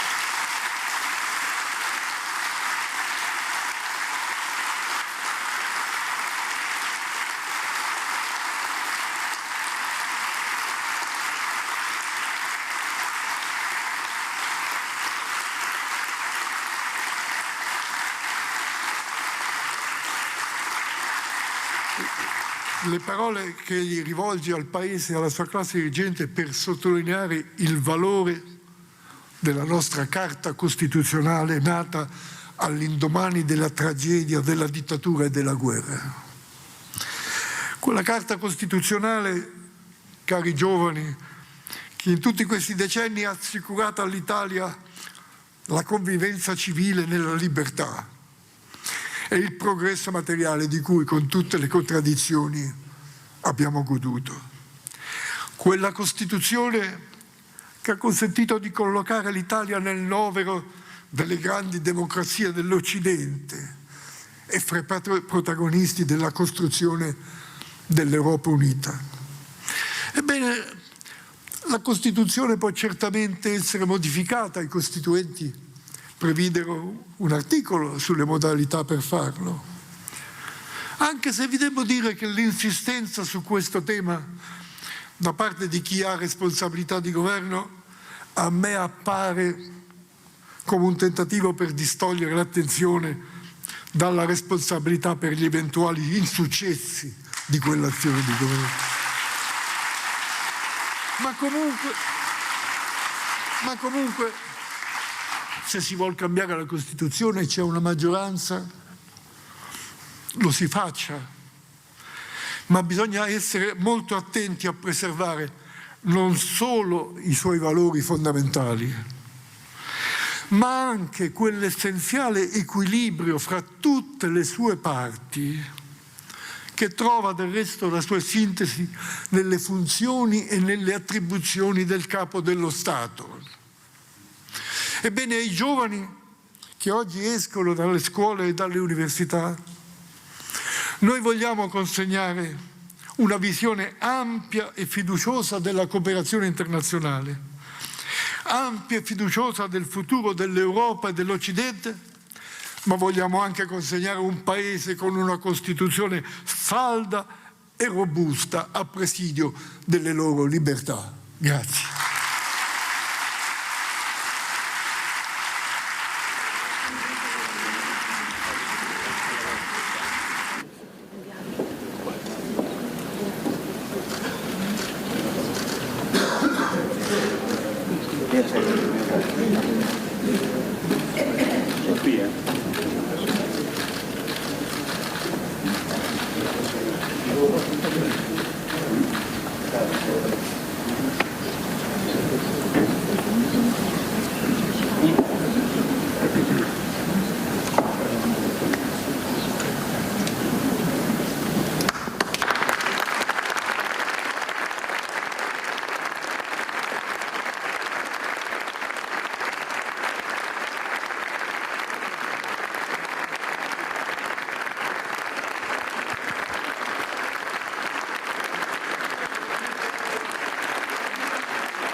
Non so se Ilaria Marchiori mi senta oppure se andiamo direttamente fuori da Filippo Fois. Ilaria, tu mi senti? Si è conclusa la cerimonia. Filippo, tu mi senti? Ecco, allora Filippo, noi veniamo da te perché il Presidente Mattarella sta lasciando il Teatro Goldoni, quindi immaginiamo che questione di secondi e passerà alle tue spalle con un cambio di programma in qualche modo, perché da quello che doveva essere un po' insomma, l'elenco degli interventi era previsto. Eccolo Francesca, eccolo il Presidente. Eccolo qui, Presidente. Vedete, si allontana, era previsto, sì, però era previsto anche una cerimonia di durata più breve, dobbiamo dire. A noi erano stati annunciati 45 minuti di orologio, evidentemente le cose sono andate diversamente, per cui c'è stato questo cambio di programma, o meglio, il Presidente era previsto che lasciasse comunque attorno a quest'ora, anzi anche un po' prima, il Teatro Goldoni. Adesso non so se riuscite ancora a vederlo, si sta allontanando e girato quell'angolo si arriva al Canal Grande, proprio di fronte a Ca' Farsetti, alla sede del Comune di Venezia. Insomma, come detto, era atteso anche sul palco per la consegna tra le mani di Cristalina Georgieva della targa del premio Ugo La Malfa. Invece il Presidente è rimasto seduto in platea. Abbiamo sentito le parole della rettrice Lipiello, dell'ex governatore Visco, naturalmente della stessa Georgieva, ed infine a chiudere le parole di Giorgio La Malfa. Il Presidente in questo cambio di programma, probabilmente anche legato ai tempi, come diceva Filippo, non è salito sul palco del Teatro Goldoni. Per chi si fosse messo in collegamento, abbiamo seguito in diretta dalle 11 l'arrivo a Venezia del Presidente Sergio Mattarella, Presidente della Repubblica, per la consegna del premio, di questo primo premio in memoria di Ugo La Malfa, una cerimonia che si è tenuta al Teatro Goldoni. Noi adesso ci fermiamo, abbiamo la pubblicità e poi arriveremo per darvi tutte le notizie di cronaca di questa giornata, tra pochissimo.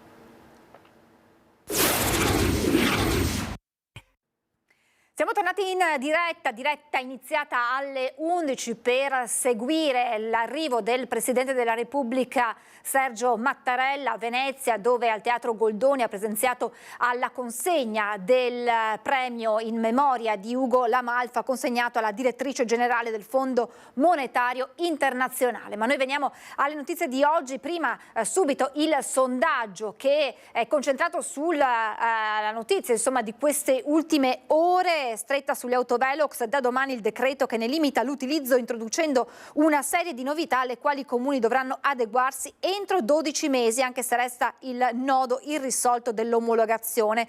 Tra le nuove disposizioni, stop agli autovelox in città sotto i 50 km all'ora. Proprio questo il quesito che al quale vi chiediamo di rispondere. Mai più autovelox in città sotto i 50 all'ora è giusto? 0422 16 691 se la risposta è sì, 0422 16 690 se la risposta è no. La chiamata è gratuita. Vi ricordo che anche se sentite il segnale di occupato, la vostra risposta verrà correttamente registrata con l'esito finale nel corso di Ring, in diretta questa sera a partire dalle 21. E allora, proprio per parlare di queste nuove norme legate agli autovelox, andiamo subito da Daniela Sizzia insieme al sindaco di Treviso, nonché presidente ANCI Veneto Mario Conte. Buongiorno Daniele, insieme a Nicoletta Rizzetto. A voi la linea. Buongiorno Francesca Bozza, buongiorno anche ai telespettatori. L'hai detto tu prima, una stretta, domani nella Gazzetta il decreto e ci sono insomma nuove regole. Sì, è un decreto di buon senso che regola e regolamenta l'installazione degli autovelox nel nostro territorio, che si pone come obiettivo quello di mettere in sicurezza da un punto di vista della sicurezza stradale la nostra comunità ed evitare che ci siano salassi per i nostri cittadini con delle situazioni che magari sono quantomeno ambigue, quindi con la presenza di più autovelox nello stesso tratto o con repentini cambi dei limiti di velocità che inducono gli automobilisti a prendere la multa. Ecco, tutte queste cose non si potranno più fare, quindi è stata fatta un po' di chiarezza, non si potranno mettere più autovelox nello stesso tratto, non si potranno applicare questi repentini riduzioni di velocità, il tutto per garantire da una parte la sicurezza stradale, dall'altra evitare il famoso fenomeno del fare cassa attraverso gli autovelox, un fenomeno che qui in Veneto non è stato utilizzato dai sindaci, questo ci tengo a ribadirlo perché non si utilizzano gli autovelox per far cassa, però era anche giusto mettere nero su bianco delle regole di buon senso e credo che il Ministro abbia fatto davvero un buon regolamento. Per quanto riguarda invece l'omologazione? Anche qui, una volta che verrà pubblicato il nuovo codice della strada, nei giorni successivi verrà portato avanti un decreto legge che di fatto metterà la parola fine a quei contenziosi che hanno tra l'altro visto protagonista proprio il Comune di Treviso, dove verrà equiparata l'omologazione all'autorizzazione ministeriale, in attesa che vengano chiariti i criteri e i parametri di omologazione. Quindi fino a quando non sapremo come omologare questi autovelox, tutti gli autovelox autorizzati dal Ministero saranno considerati anche omologati. Ecco, Sindaco, con questa stretta qui a Treviso che cosa cambia? Come cambia? No, qui non cambia praticamente nulla. I nostri autovelox fissi sono quelli posizionati nella tangenziale, che sono lì da anni, ben visibili e che hanno come unico obiettivo quello di limitare la velocità degli automobilisti nella nostra tangenziale.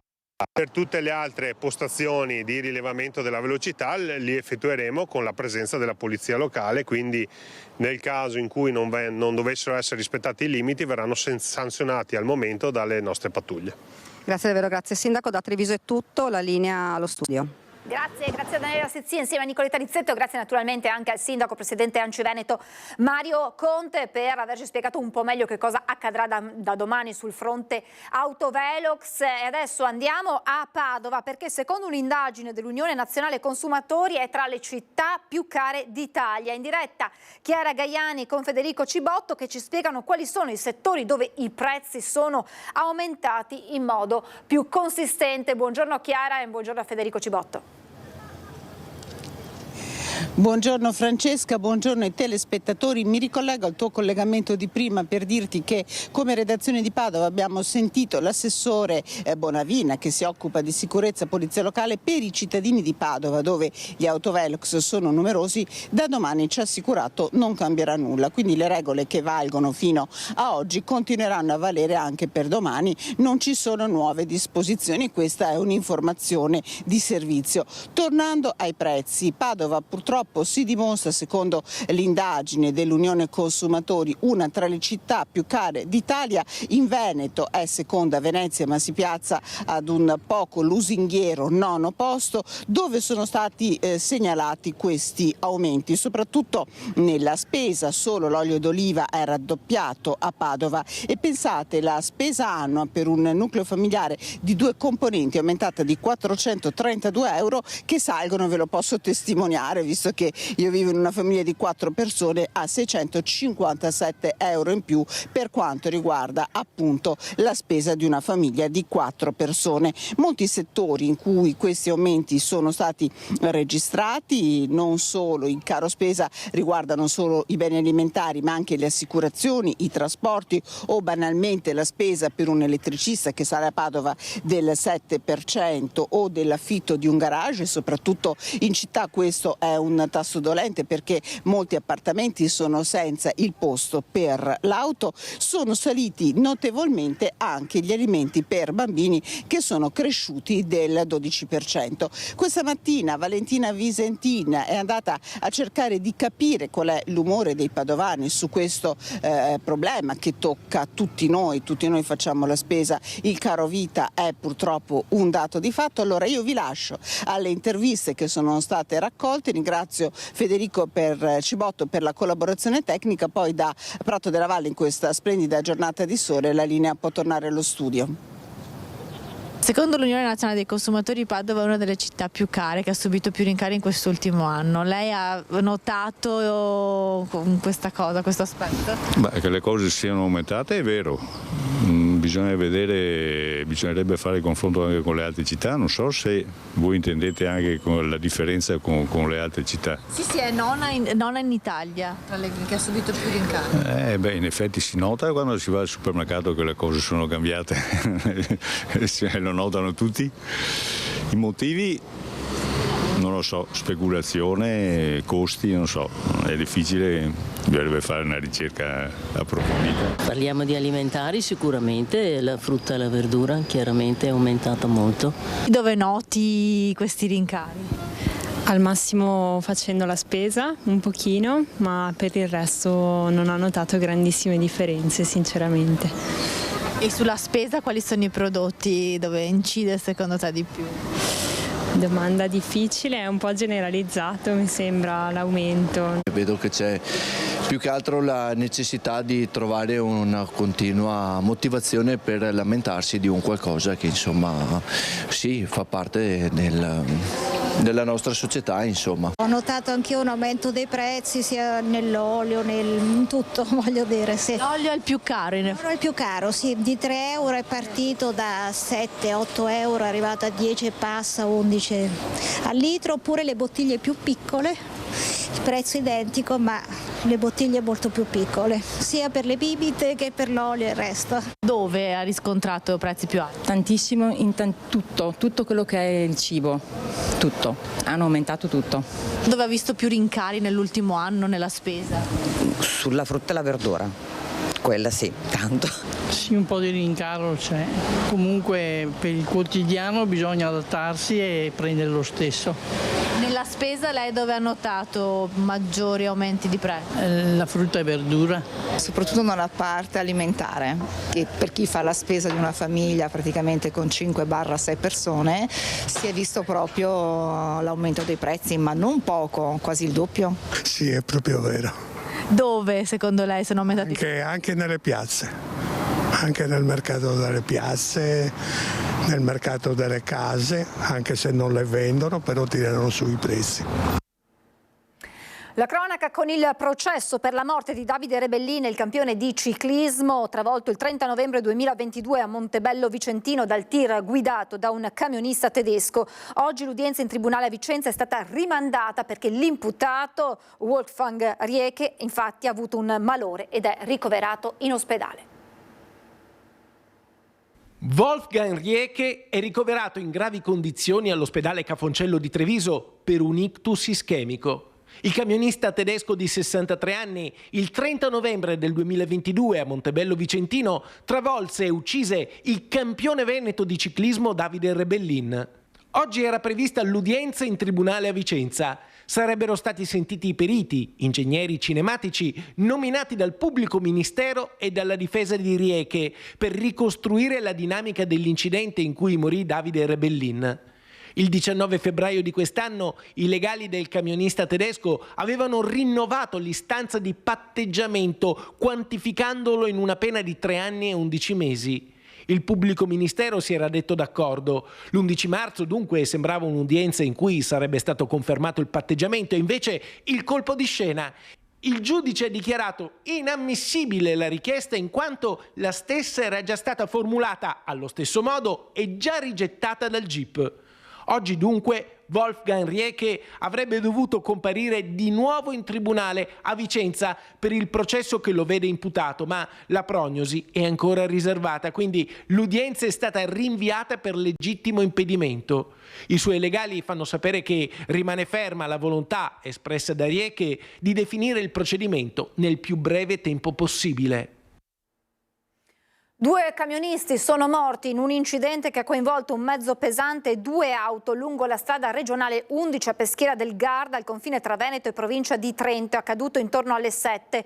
Secondo quanto si è appreso dai vigili del fuoco, 2 mezzi pesanti si sono scontrati frontalmente e i 2 conducenti sono morti. Nell'incidente è rimasta coinvolta anche un'auto e le persone che erano a bordo sono rimaste ferite in modo non grave e trasportate all'ospedale di Peschiera del Garda dai sanitari del SUEM intervenuti con ambulanza ed elicottero. L'incidente ha causato la chiusura della strada per le operazioni di rimozione dei mezzi coinvolti e di messa in sicurezza da parte dei vigili del fuoco di Verona e Bardolino intervenuti insieme a polizia stradale. Dopo il grave incidente di un undicenne a Campodarsego ad inizio settimana a Noventa Padovana, ferita una sedicenne che è stata investita sulle strisce pedonali. Ancora una minorenne investita sulle strisce pedonali a Padova dopo l'undicenne travolto da un'auto lunedì pomeriggio mentre attraversava la strada appena sceso dallo scuolabus a Campodarsego in via Pioga. Quest'ultimo migliora in ospedale a Padova, dove è ricoverata anche una sedicenne investita sabato pomeriggio in via Noventana a Noventa Padovana. La giovanissima non è in pericolo di vita. Secondo quanto ricostruito dagli agenti della polizia locale, la studentessa stava attraversando la carreggiata quando è stata investita da un'auto che viaggiava in direzione Stra-Padova, sbalzandola per alcuni metri. Stabilizzata sul posto dai sanitari del 118, la giovanissima è stata portata in ospedale. Alla guida dell'auto una donna che è stata sottoposta all'esame dell'alcol test con esito negativo. Altro incidente stradale accaduto ieri sera intorno alle 20 nella Marca Trevigiana, Mansuè per l'esattezza, dove un'auto è finita contro un platano. Le squadre dei Vigili del Fuoco, arrivate dal distaccamento volontario di Gaiarine e Motta di Livenza, hanno messo in sicurezza la Fiat Panda ed estratto la persona alla guida, che è stata subito presa in cura dal personale del 118, stabilizzata e trasferita in elicottero all'ospedale. I carabinieri sono intervenuti per i rilievi e per ricostruire la dinamica del sinistro. Controlli dei carabinieri del NAS in 2 locali pubblici di Piove di Sacco e Conselve. Siamo in provincia di Padova. Le ispezioni dei carabinieri dei NAS hanno interessato in questi giorni il piovese, in particolare 2 locali pubblici di Piove di Sacco e Conselve, entrambi segnalati alla competente autorità. Nel primo, i militari hanno riscontrato carenze igienico-sanitarie nel locale cucina, segnalando la legale rappresentante del bar e facendo scattare una sanzione amministrativa di 1.000 euro. Al secondo locale pubblico, i carabinieri del NAS hanno contestato la violazione delle procedure di applicazione previste dal manuale di autocontrollo. Il legale rappresentante è stato sanzionato con una multa di 2.000 euro. Il GICO della Guardia di Finanza di Venezia ha eseguito un mandato di arresto europeo emesso dal giudice istruttore presso il Tribunale di Liegi nei confronti di un cittadino albanese residente a Castelfranco Veneto accusato di traffico internazionale di stupefacenti. I militari delle Fiamme Gialle lo hanno rintracciato e arrestato portandolo nella casa circondariale di Venezia a disposizione della Corte d'Appello, che a breve dovrà decidere se concedere la consegna verso il Belgio, rendendo così esecutivo il mandato. L'attività svolta dal personale del GICO di Venezia in coordinamento con la divisione Sirene del Servizio di Cooperazione Internazionale di Polizia ha richiesto numerosi sopralluoghi e pedinamenti per rintracciare l'uomo che non viveva all'indirizzo di residenza. Secondo gli atti dell'inchiesta belga, nel 2021 e 2022 l'uomo sarebbe stato al vertice di un'organizzazione criminale internazionale operante tra Sud America ed Europa nel commercio e nell'importazione di ingentissimi quantitativi di cocaina. A Treviso invece operazione sempre della Guardia di Finanza, che ha sequestrato cosmetici che contenevano una sostanza cancerogena. Ci troviamo nella sede del comando provinciale della Guardia di Finanza di Treviso. Sono assieme al capitano Daniele Leonetti, comandante del nucleo operativo del gruppo della Guardia di Finanza di Treviso. Buongiorno. Buongiorno a voi. Oggi un'operazione importante, un sequestro di prodotti cosmetici che avevano una sostanza cancerogena. Nel corso di alcuni controlli svolti in provincia di Treviso abbiamo individuato degli esercizi commerciali che avevano in vendita dei prodotti cosmetici e di profumeria contenenti una sostanza cancerogena di cui ne è vietato l'utilizzo dal 1 marzo del 2022 su tutto il territorio comunitario. Il nome chimico della sostanza è butilfenilmetilpropinal, conosciuta sul piano commerciale con il nome di Lilial, ed è stata riconosciuta come una sostanza pericolosa per la salute umana. Ecco capitano, Su quali prodotti è stata trovata? Cioè prodotti cosmetici tipo quali? Nel dettaglio abbiamo sottoposto a sequestro bagnoschiuma, shampoo, creme, lozioni, gel, saponi e altri articoli che appunto riguardano la cura del corpo e l'igiene personale. Ecco, quali sono state le zone maggiormente attenzionate nella Marca dove sono stati trovati questi prodotti? I prodotti sono stati rinvenuti prevalentemente nel sud della provincia di Treviso, tra i comuni di Mogliano, Veneto, Spresiano e altre località limitrofe.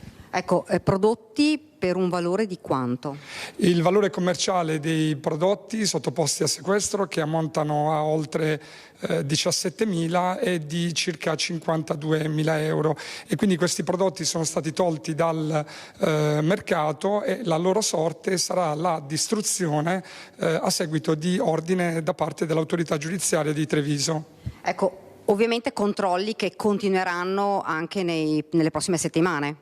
I controlli sono costanti da parte della Guardia di Finanza in questa particolare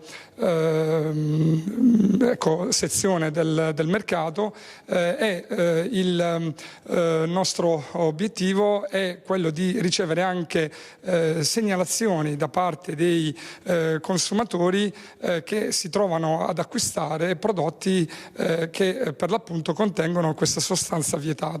Ecco, capitano, l'ultima domanda è l'appello in realtà proprio agli utenti. Che cosa devono guardare, cosa devono cercare nelle etichette di questi prodotti? I consumatori devono semplicemente guardare sul retro dei prodotti cosmetici l'elenco degli ingredienti. Se tra questi individuano proprio il nome butilfenil metilpropinal, devono segnalare il tutto alla Guardia di Finanza contattando il numero di pubblica utilità 117. Grazie davvero capitano, grazie. E noi ci fermiamo per la pubblicità, tra poco.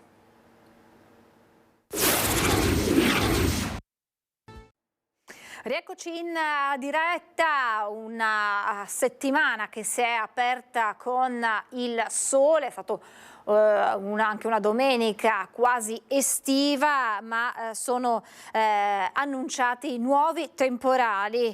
Il Vicentino è tra le province che potrebbero essere interessate. Naturalmente cresce l'esasperazione dei cittadini che ciclicamente rischiano di tornare sott'acqua, come nel quartiere di Vicenza, il quartiere Casale, dove si trovano per noi Daniele Garbini insieme ad Andrea Benetti. Buongiorno.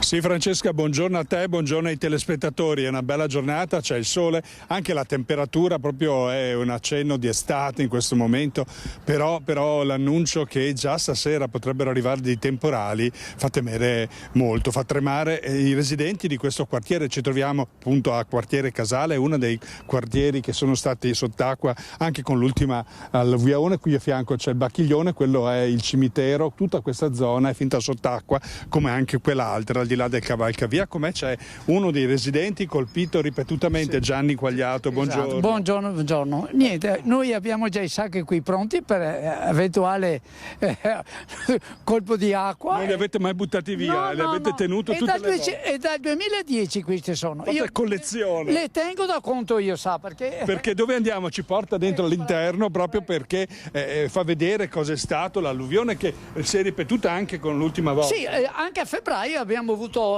l'acqua che mi è venuta in casa, però abbiamo combattuto e abbiamo vinto a febbraio, però questo qua di giovedì scorso non siamo riusciti a combatterlo perché c'era a noi qui sul giro di un'ora c'era 25 centimetri di acqua perché e qui c'è tutto quanto pronto proprio. Ma siamo arrivati in ritardo perché facciamo vedere allora a casa cosa è successo proprio in questa zona dove lei ha allestito comunque il garage, ecco, e la parte della lavanderia, quindi aveva tutti gli oggetti e però vi siete attrezzati nel 2010. Sì, quello qua. Nel 2010 noi abbiamo fatto questo, ecco qua. Avete fatto un rialzo? Sì, un rialzo di 25 centimetri. L'acqua mi è arrivata qua giovedì scorso, era qui. Ecco, abbiamo salvato i frighi qua, però la lavatrice e l'asciugatrice non siamo riusciti, perché siamo arrivati in ritardo, che l'acqua era già dentro, insomma. E la paura è proprio quella, la mancanza di tempestività degli allarmi, sì, vero? Perché a febbraio l'abbiamo fermata al portone di entrata dove si passa con le macchine con i sacchi di sabbia, però qui venivo sull'acqua dai sigilli e dai scarichi, dai tombini, insomma, ecco. E qui introduciamo anche un tema però dei danni, dei rimborsi, perché voi ne avete accumulati tanti. Tanti sì, ma i rimborsi? I rimborsi qua non facciamo neanche, perché nel 2010 noi abbiamo fatto tutti i preventivi e fatto sui 50.000 euro, ma in ultima noi abbiamo ricevuto 6.000 euro, dopo dai 6.000 dobbiamo averne restituiti altri 3.500. Allora paga i preventivi, fa questo no, non mi resta niente, allora se arrangiamo e va bene così. Ricordiamo anche un'altra cosa ai telespettatori: questa mattina abbiamo sentito il sindaco di Isola Vicentina, che era uno dei comuni che sono stati danneggiati la scorsa settimana insieme a quello di Malo, proprio perché sta forzando il governo al fine di ottenere la richiesta, il riconoscimento di calamità naturale, che è il presupposto indispensabile per poter poi chiedere dei ristori. Al telefono il sindaco ci ha detto che il ministro Urso si è messo a disposizione e farà lui la presentazione al governo, al Consiglio dei Ministri, proprio per avviare questa pratica. Però ovviamente chi attende i soldi, questo è un annuncio che guarda con perplessità. Ecco, guardate, io pago le tasse di Astico Brenta. Allora, questi danni io dovrei dirgli che ogni anno pago Astico Brenta, devo fare meno ora pagare questa tassa, perché io pago solamente le tasse, però i danni che ho avuto non mi danno niente, allora non conviene neanche a perdere il tempo da ricerca di fare preventivi e via, insomma. Gianni, allora in questo momto incrociamo le dita. Sì. L'unica cosa è una preghiera alla Madonna. No, ecco, io la preghiera l'ho sempre detto, perché quando sono andato fuori giovedì scorso ho alzato gli occhi al cielo, ho detto: io non bestemmio, ricordati. E io non ho bestemmato, l'ho sfidato. Speriamo. Comunque no. La salutiamo. Ecco, comunque io vi ringrazio e speriamo che non vi veda più per fare. Veniamo a trovare per altre prendere un caffè, risultati. Sì. Ecco, tutto lì. Ecco, grazie, allora buona giornata. Altrettanto a voi. Ecco, Francesca, ti ringrazio. Allora, questo è lo stato d'animo di uno dei residenti della zona, c'è chi la prende in un modo o nell'altro, comunque al momento la situazione è questa. Con questo restituisco la linea allo studio. Grazie a Daniele Garbin. Insomma, si cerca di combattere la paura con un sorriso e anche scherzando, con la speranza che dal cielo non arrivino nuovi nubifragi, nuovi violenti temporali. Adesso voltiamo pagina e parliamo di sicurezza sul web, soprattutto sicurezza sul web per i più giovani. Saluto Filippo Fiori, coordinatore area economica competitività imprese di Confartigianato Marca Trevigiana. Buongiorno e ben ritrovato Fiori, grazie per essere con noi. Buongiorno, grazie a voi, ben ritrovati. E buongiorno a Domenico Baldasso, presidente della comunità ICT di Confartigianato Imprese Marca Trevigiana. Buongiorno, grazie per essere qui. Buongiorno a voi, grazie. Allora, Fiori, inizierei subito con lei, perché qualche giorno fa in una scuola media di Meduna di Livenza, siamo in provincia di Treviso, c'è stato un cyber attack experience, ovvero che cosa è successo per questi studenti?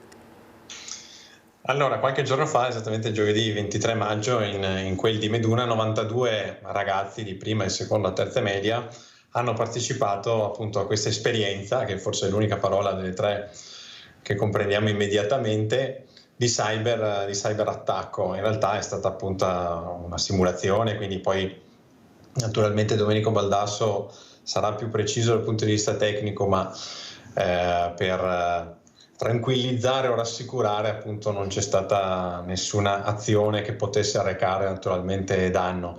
È stata fatta un test, se vogliamo, una simulazione appunto che ha permesso ai ragazzi di capire in situazioni diverse, con di fatto anche l'utilizzo di canali, possiamo dire così, o di credenziali in certi casi naturalmente diversi. È stato fatto capire ai ragazzi concretamente quali rischi si nascondano anche in situazioni che possiamo considerare abbastanza banali o comunque quotidiane come cittadini, direi, prima di tutto, non solo appunto come operatori, come lavoratori, come professionisti, come imprese, ma in questo caso naturalmente abbiamo parlato ai ragazzi e quindi alle situazioni quotidiane nelle quali si possono trovare, quindi i rischi dei quali devono essere consapevoli. Ecco, Baldasso, in che modo è stato simulato questo cyberattack, o comunque come sono stati coinvolti concretamente i ragazzi perché capiscano poi quelli che sono i veri rischi che corrono sul web? Sì, allora innanzitutto è stato fatto con la collaborazione degli insegnanti, perché poi ovviamente i device fisicamente li avevano a loro disposizione, e abbiamo lavorato su diversi fronti, quindi abbiamo tramite degli hacker etici, quindi ovviamente degli hacker che hanno tutte le certificazioni e sono di dominio pubblico le loro competenze. Abbiamo mostrato come è possibile creare dei profili falsi nei social network e quanto sia difficile distinguerli da un profilo vero, e quindi con i rischi annessi che ci possono essere.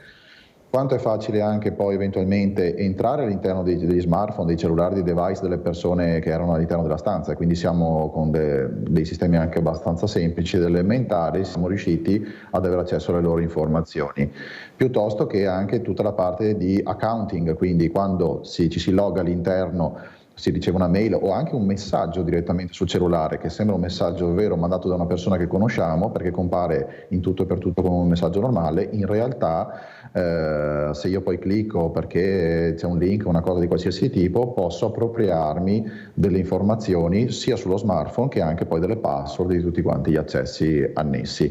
Ovviamente questo rispetto ad una formazione frontale classica ha un impatto molto diverso, perché emotivamente coinvolgente e soprattutto dà l'esperienza e la sensazione di quello che può accadere, che solitamente ci si sente raccontare e invece lo si vive in prima persona. Ecco, i ragazzi nativi digitali come hanno reagito? Erano in qualche modo preparati, consapevoli di questi che sono i rischi, o sono rimasti sorpresi per com'è semplice alle volte cadere nella rete del pericolo che corre appunto sul web?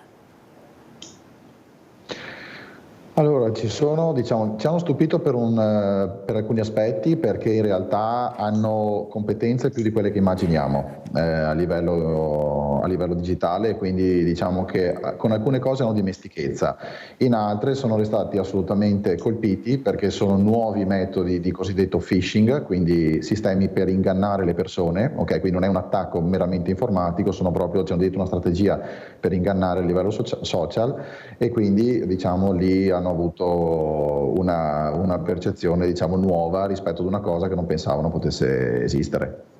Ecco, quali sono i pericoli più diffusi? Noi parliamo spesso di cyberbullismo, di dati rubati, ma in che altri pericoli possono incorrere soprattutto i ragazzi? Beh, la parte social, assolutamente, perché si utilizzano social o anche nel mondo del gaming, per esempio, quindi tutta la parte di communities che giocano online. Lì avvengono molti adescamenti per recuperare, nella migliore delle ipotesi, dati o informazioni o fotografie, in altri casi anche poi possono portare a step successivi anche di incontro fisico. Quindi quello è assolutamente la priorità assoluta, soprattutto per i giovani, okay? Per evitare poi situazioni molto pericolose, anche perché molte volte poi i dati che vengono prelevati non si ha la percezione che lo siano stati, quindi non funziona che chi fa questo tipo di attività lo dichiara, è conclamato, via dicendo, acquisisce informazioni, acquisisce dati e poi li usa a scopi criminali senza restituire l'informazione, quindi non lo si sa neanche, non si ha nemmeno la percezione. Quindi la parte social e la parte gaming in assoluto prima di tutto. Per magari profili più adulti c'è altro tipo di pericolo che riguarda tutta la parte di accounting, quindi appropriarmi degli accessi, delle credenziali, soprattutto a scopo di furto di informazioni oppure furto di denaro. Filippo Fiori, l'importanza di iniziare a parlare di cybersicurezza con i più giovani. Qui siamo alle scuole medie, solitamente magari ci si concentra nelle scuole superiori, ma qui si inizia proprio con i ragazzini, perché già a 13 anni sanno maneggiare il cellulare con grande disinvoltura. Esattamente, non è mai troppo presto, si potrebbe dire, per cominciare a inquadrare e focalizzare i rischi, anche perché la sicurezza web dovremmo trattarla e considerarla al pari, come importanza naturalmente, della sicurezza fisica, potremmo dire, no? Quindi già da molti anni fortunatamente si parla molto di sicurezza a vari livelli, dalla sicurezza stradale naturalmente alla sicurezza dei lavoratori. Forse non c'è stata altrettanta attenzione rispetto appunto alla sicurezza web, come ha descritto molto bene Domenico Baldasso. Il rischio anche del furto, no, dell'identità digitale, quindi che qualcuno si sostituisca, o addirittura adesso appunto grazie anche a tutte le tecnologie di intelligenza artificiale che vengono create appunto dei profili relativi a persone inesistenti, quindi del tutto virtuali, diciamo così, ma dietro c'è qualcuno che li manovra, quindi appunto con delle personas, diciamo così, o delle maschere che vanno poi a ingannare o frodare naturalmente altre persone o imprese. Qui è chiaro che il rischio è molto elevato quando si interagisce appunto, soprattutto sui social, sul web, tra profili, e quando si interagisce con quelle che pensiamo essere le persone e non sappiamo in realtà, con certe caratteristiche, non sappiamo in realtà le loro vere intenzioni, e quindi allo stesso modo bisogna prestare attenzione a questi profili di sicurezza. E non è mai, ripeto, troppo presto per cominciare a parlarne, perché siamo talmente immersi in un mondo digitale, sempre connessi, talmente pieni di dispositivi che utilizziamo e non ci rendiamo conto, quindi abbiamo anche molte porte, fra virgolette, dalle quali i cosiddetti malintenzionati possono entrare ed aggredirci. E spesso, come diceva Domenico Baldasso, le metodologie sono sempre più subdole e non ce ne accorgiamo nemmeno del fatto che ci stanno sottraendo, insomma stanno esfiltrando anche dei dati o stanno utilizzando informazioni che ci riguardano a scopo fraudolento. Quindi perché siamo partiti dalle medie? Proprio perché crediamo che dosando opportunamente i contenuti, i messaggi naturalmente, quindi anche impostando un'esperienza adatta chiaramente a questa fascia di età e quindi all'utilizzo che i ragazzi delle scuole medie fanno degli smartphone prima di tutto, e quindi naturalmente considerando i social specifici che questa fascia di età ovviamente utilizza in questo momento, perché sapete che è ovvio che nel tempo le piattaforme si susseguono, si sostituiscono, e quindi bisogna sempre considerare quali sono le piattaforme utilizzate in questo momento dai ragazzi, e quindi è giusto farlo fin dalle scuole medie con il supporto naturalmente dei docenti. Quindi ringraziamo ancora una volta la scuola che ci ha dato questa disponibilità, i docenti che si sono messi a disposizione, hanno creduto in questa iniziativa, delle famiglie anche, naturalmente non dobbiamo dimenticare che poi va fatta un'azione anche relativamente alle famiglie. Un'iniziativa simile l'abbiamo fatta anche il 17 di aprile a Mogliano Veneto con il Collegio Story, e quindi in quel caso sulle scuole superiori, per dire che naturalmente bisogna agire su fasce diverse. Abbiamo riscontrato naturalmente per quanto riguarda le superiori chiaramente una tipologia di utilizzo e quindi di risposta anche diversa, vanno tarati opportunamente diversamente i messaggi, ma di fatto l'alfabetizzazione e il tentativo appunto di l'azione costante, direi, di alzare il livello di consapevolezza è fondamentale in queste fasce di età. Possiamo dire che la competitività delle imprese, lei è coordinatore proprio dell'area economica e competitività per la Confartigianato, passa anche attraverso la sicurezza contro i cyberattacchi che sappiamo essere sempre più frequenti, con numeri impressionanti di cui magari non viene data notizia, ma anche le nostre imprese sono vittime quasi quotidianamente di questa tipologia di attacchi. Esatto, e il messaggio che spesso si sente, o l'opinione insomma che si sente dire, è che soprattutto per quanto riguarda le piccole e microimprese è che si è troppo piccoli per essere un bersaglio interessante, no? Che gli attaccanti siano più interessati ai pesci o ai bersagli grossi. Non è così, anche perché ormai si tratta di organizzazioni anche sempre più strutturate, quindi non sono certamente lupi solitari, almeno coloro che hanno intenzioni malevole non lo sono, ed è un business di fatto a tutti gli effetti, e quindi anche i più piccoli non devono sentirsi al riparo, perché molto spesso sono magari non dico i più superficiali, ma comunque hanno adottato meno barriere difensive da questo punto di vista, sono meno preparati, si sono attrezzati naturalmente meno e quindi in realtà possono essere dei bersagli. Lo leggiamo insomma quotidianamente insomma, su tutti i mezzi di informazione, e quindi non va mai sottovalutato questo tipo di rischio. Non significa che bisogna fare investimenti faraonici naturalmente da questo punto di vista, ma significa adottare delle procedure, anche in questo caso come appunto per la sicurezza in azienda su tutti gli altri livelli, quindi in produzione in particolare. Anche in questo caso vanno adottate delle procedure e ci si deve rivolgere naturalmente anche a professionisti ed aziende qualificate in materia, come appunto le aziende che sono anche soci di Confartigianato. Abbiamo questo settore, questo comparto ICT che è strutturato in Confartigianato Imprese Marca Trevigiana, che conta più di un centinaio di aziende associate, e quindi ci sono naturalmente nel territorio ci sono le professionalità e le competenze anche nelle microimprese stesse che possono dialogare con altre microimprese e offrire il servizio più adeguato e accessibile. Domenico Baldasso, le imprese della Marca Trevigiana sono consapevoli e si muovono in tal senso per proteggersi, o si sta iniziando solo ora?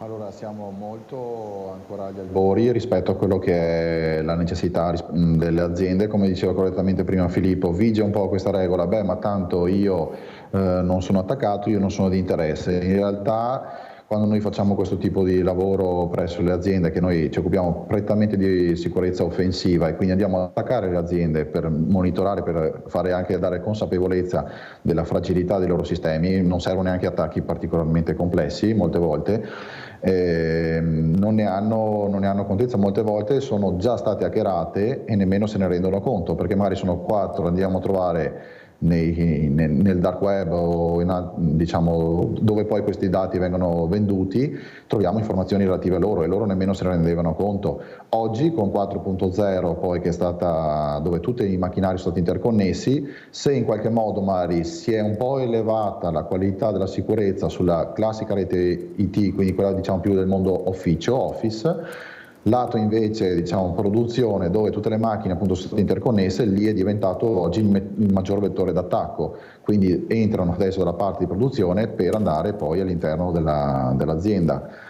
E molte volte, ripeto, questa cosa qui viene sottovalutata, ma non si tratta più di una persona che vuole attaccare un'azienda per un motivo. Ci sono migliaia di bot quotidianamente che girano, quindi sono dei programmini e che scansionano tutto il web, tutto quello che è pubblico, e prima o poi come trovano un punto d'accesso, per loro non ha importanza cosa rilevano, a volte non riescono nemmeno a distinguere la Ferrari dalla ferramenta locale, per loro è comunque un punto d'accesso. Questi sistemi entrano e poi insomma possono o provocare danni a scopo di riscatto, poi qualcuno dietro si attiva, o per appunto come riscatto, oppure semplicemente sfiltrano dati per poi venderli online e nessuno si rende conto di nulla.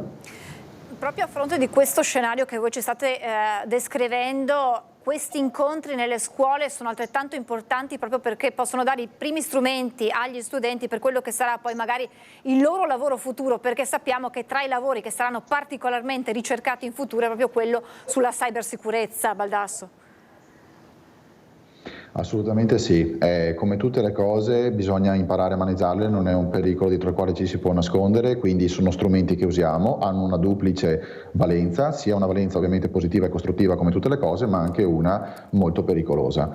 Quindi bisogna saperli maneggiare, bisogna essere consapevoli di quelli che sono i pericoli, e poi è già una professione, è una professione ormai declinata anche in molti modi diversi, con molte sfaccettature, con molte competenze. È una professione che appunto afferisce a quello che è il mondo anche del concetto di artigiano nuovo e moderno, che ha competenze altamente tecnologiche, e diciamo che ogni azienda una base di formazione necessaria che ce l'abbia, e poi ripeto ci sono aziende specializzate come la nostra, come molte altre, che si occupano prettamente poi di questo tipo di cose. Ed è importante che gli studenti anche apprezzino, anche diciamo mettere a servizio questo tipo di cosa per difendere se stessi e poi anche gli altri e la comunità di cui fanno parte.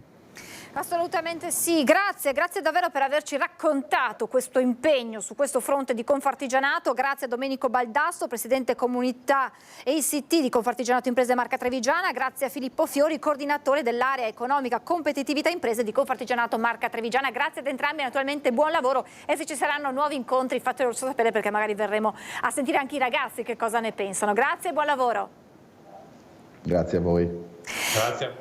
E noi andiamo a Padova, in Prato della Valle, che si è vestita di arcobaleno nel fine settimana per 24 ore dedicate alla pace e alla condanna dei genocidi in atto. 400 bandiere della pace hanno circondato Prato della Valle, l'isola Memmea delineata da un percorso arcobaleno per invitare l'intera città a riflettere sulla pace e sui conflitti che stanno affliggendo il mondo in questi mesi. Per 24 ore le bandiere hanno addobbato il Prato grazie agli scout del gruppo Masci in collaborazione con il Comune e con altri gruppi della GESCI, le associazioni dell'area pace, diritti umani e cooperazione internazionale Uniti per la pace, che hanno animato la giornata di riflessione con delle passeggiate durate da sabato a domenica sera e che hanno cercato di coinvolgere tutta la cittadinanza.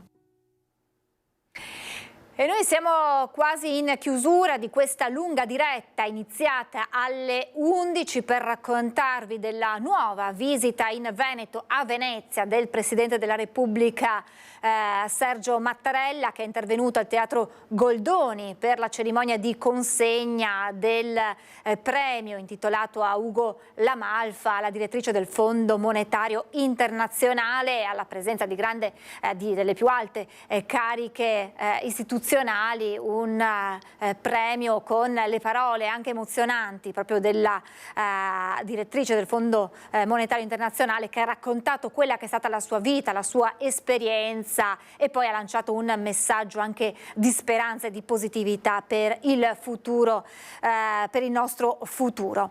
In chiusura vi ricordo il sondaggio che avete visto comparire, ed eccolo qui a pieno schermo grazie a Renato Capoia e a Tommaso Migotti in regia. Mai più autovelox in città sotto i 50 all'ora è giusto. Questo si rifà alle nuove normative, alle strette sugli autovelox. Da domani nuove normative in vigore che interessano da vicino i comuni. Se la vostra risposta è sì, numero 0422 1626 691, se no 0422 1626 690, chiamata gratuita e sufficiente uno squillo. Anche se sentite occupato, la vostra risposta verrà correttamente registrata. L'esito del sondaggio questa sera nel corso di Ring in diretta a partire dalle 21 su Antenna 3, ospiti Alessandro Manera della Lega, Ugo Biggeri e Sabrina Pignedoli, che si alterneranno entrambi del Movimento 5 Stelle, e poi Herbert Dorfmann di Südtiroler Volkspartei e Khaled El Azir di Pace,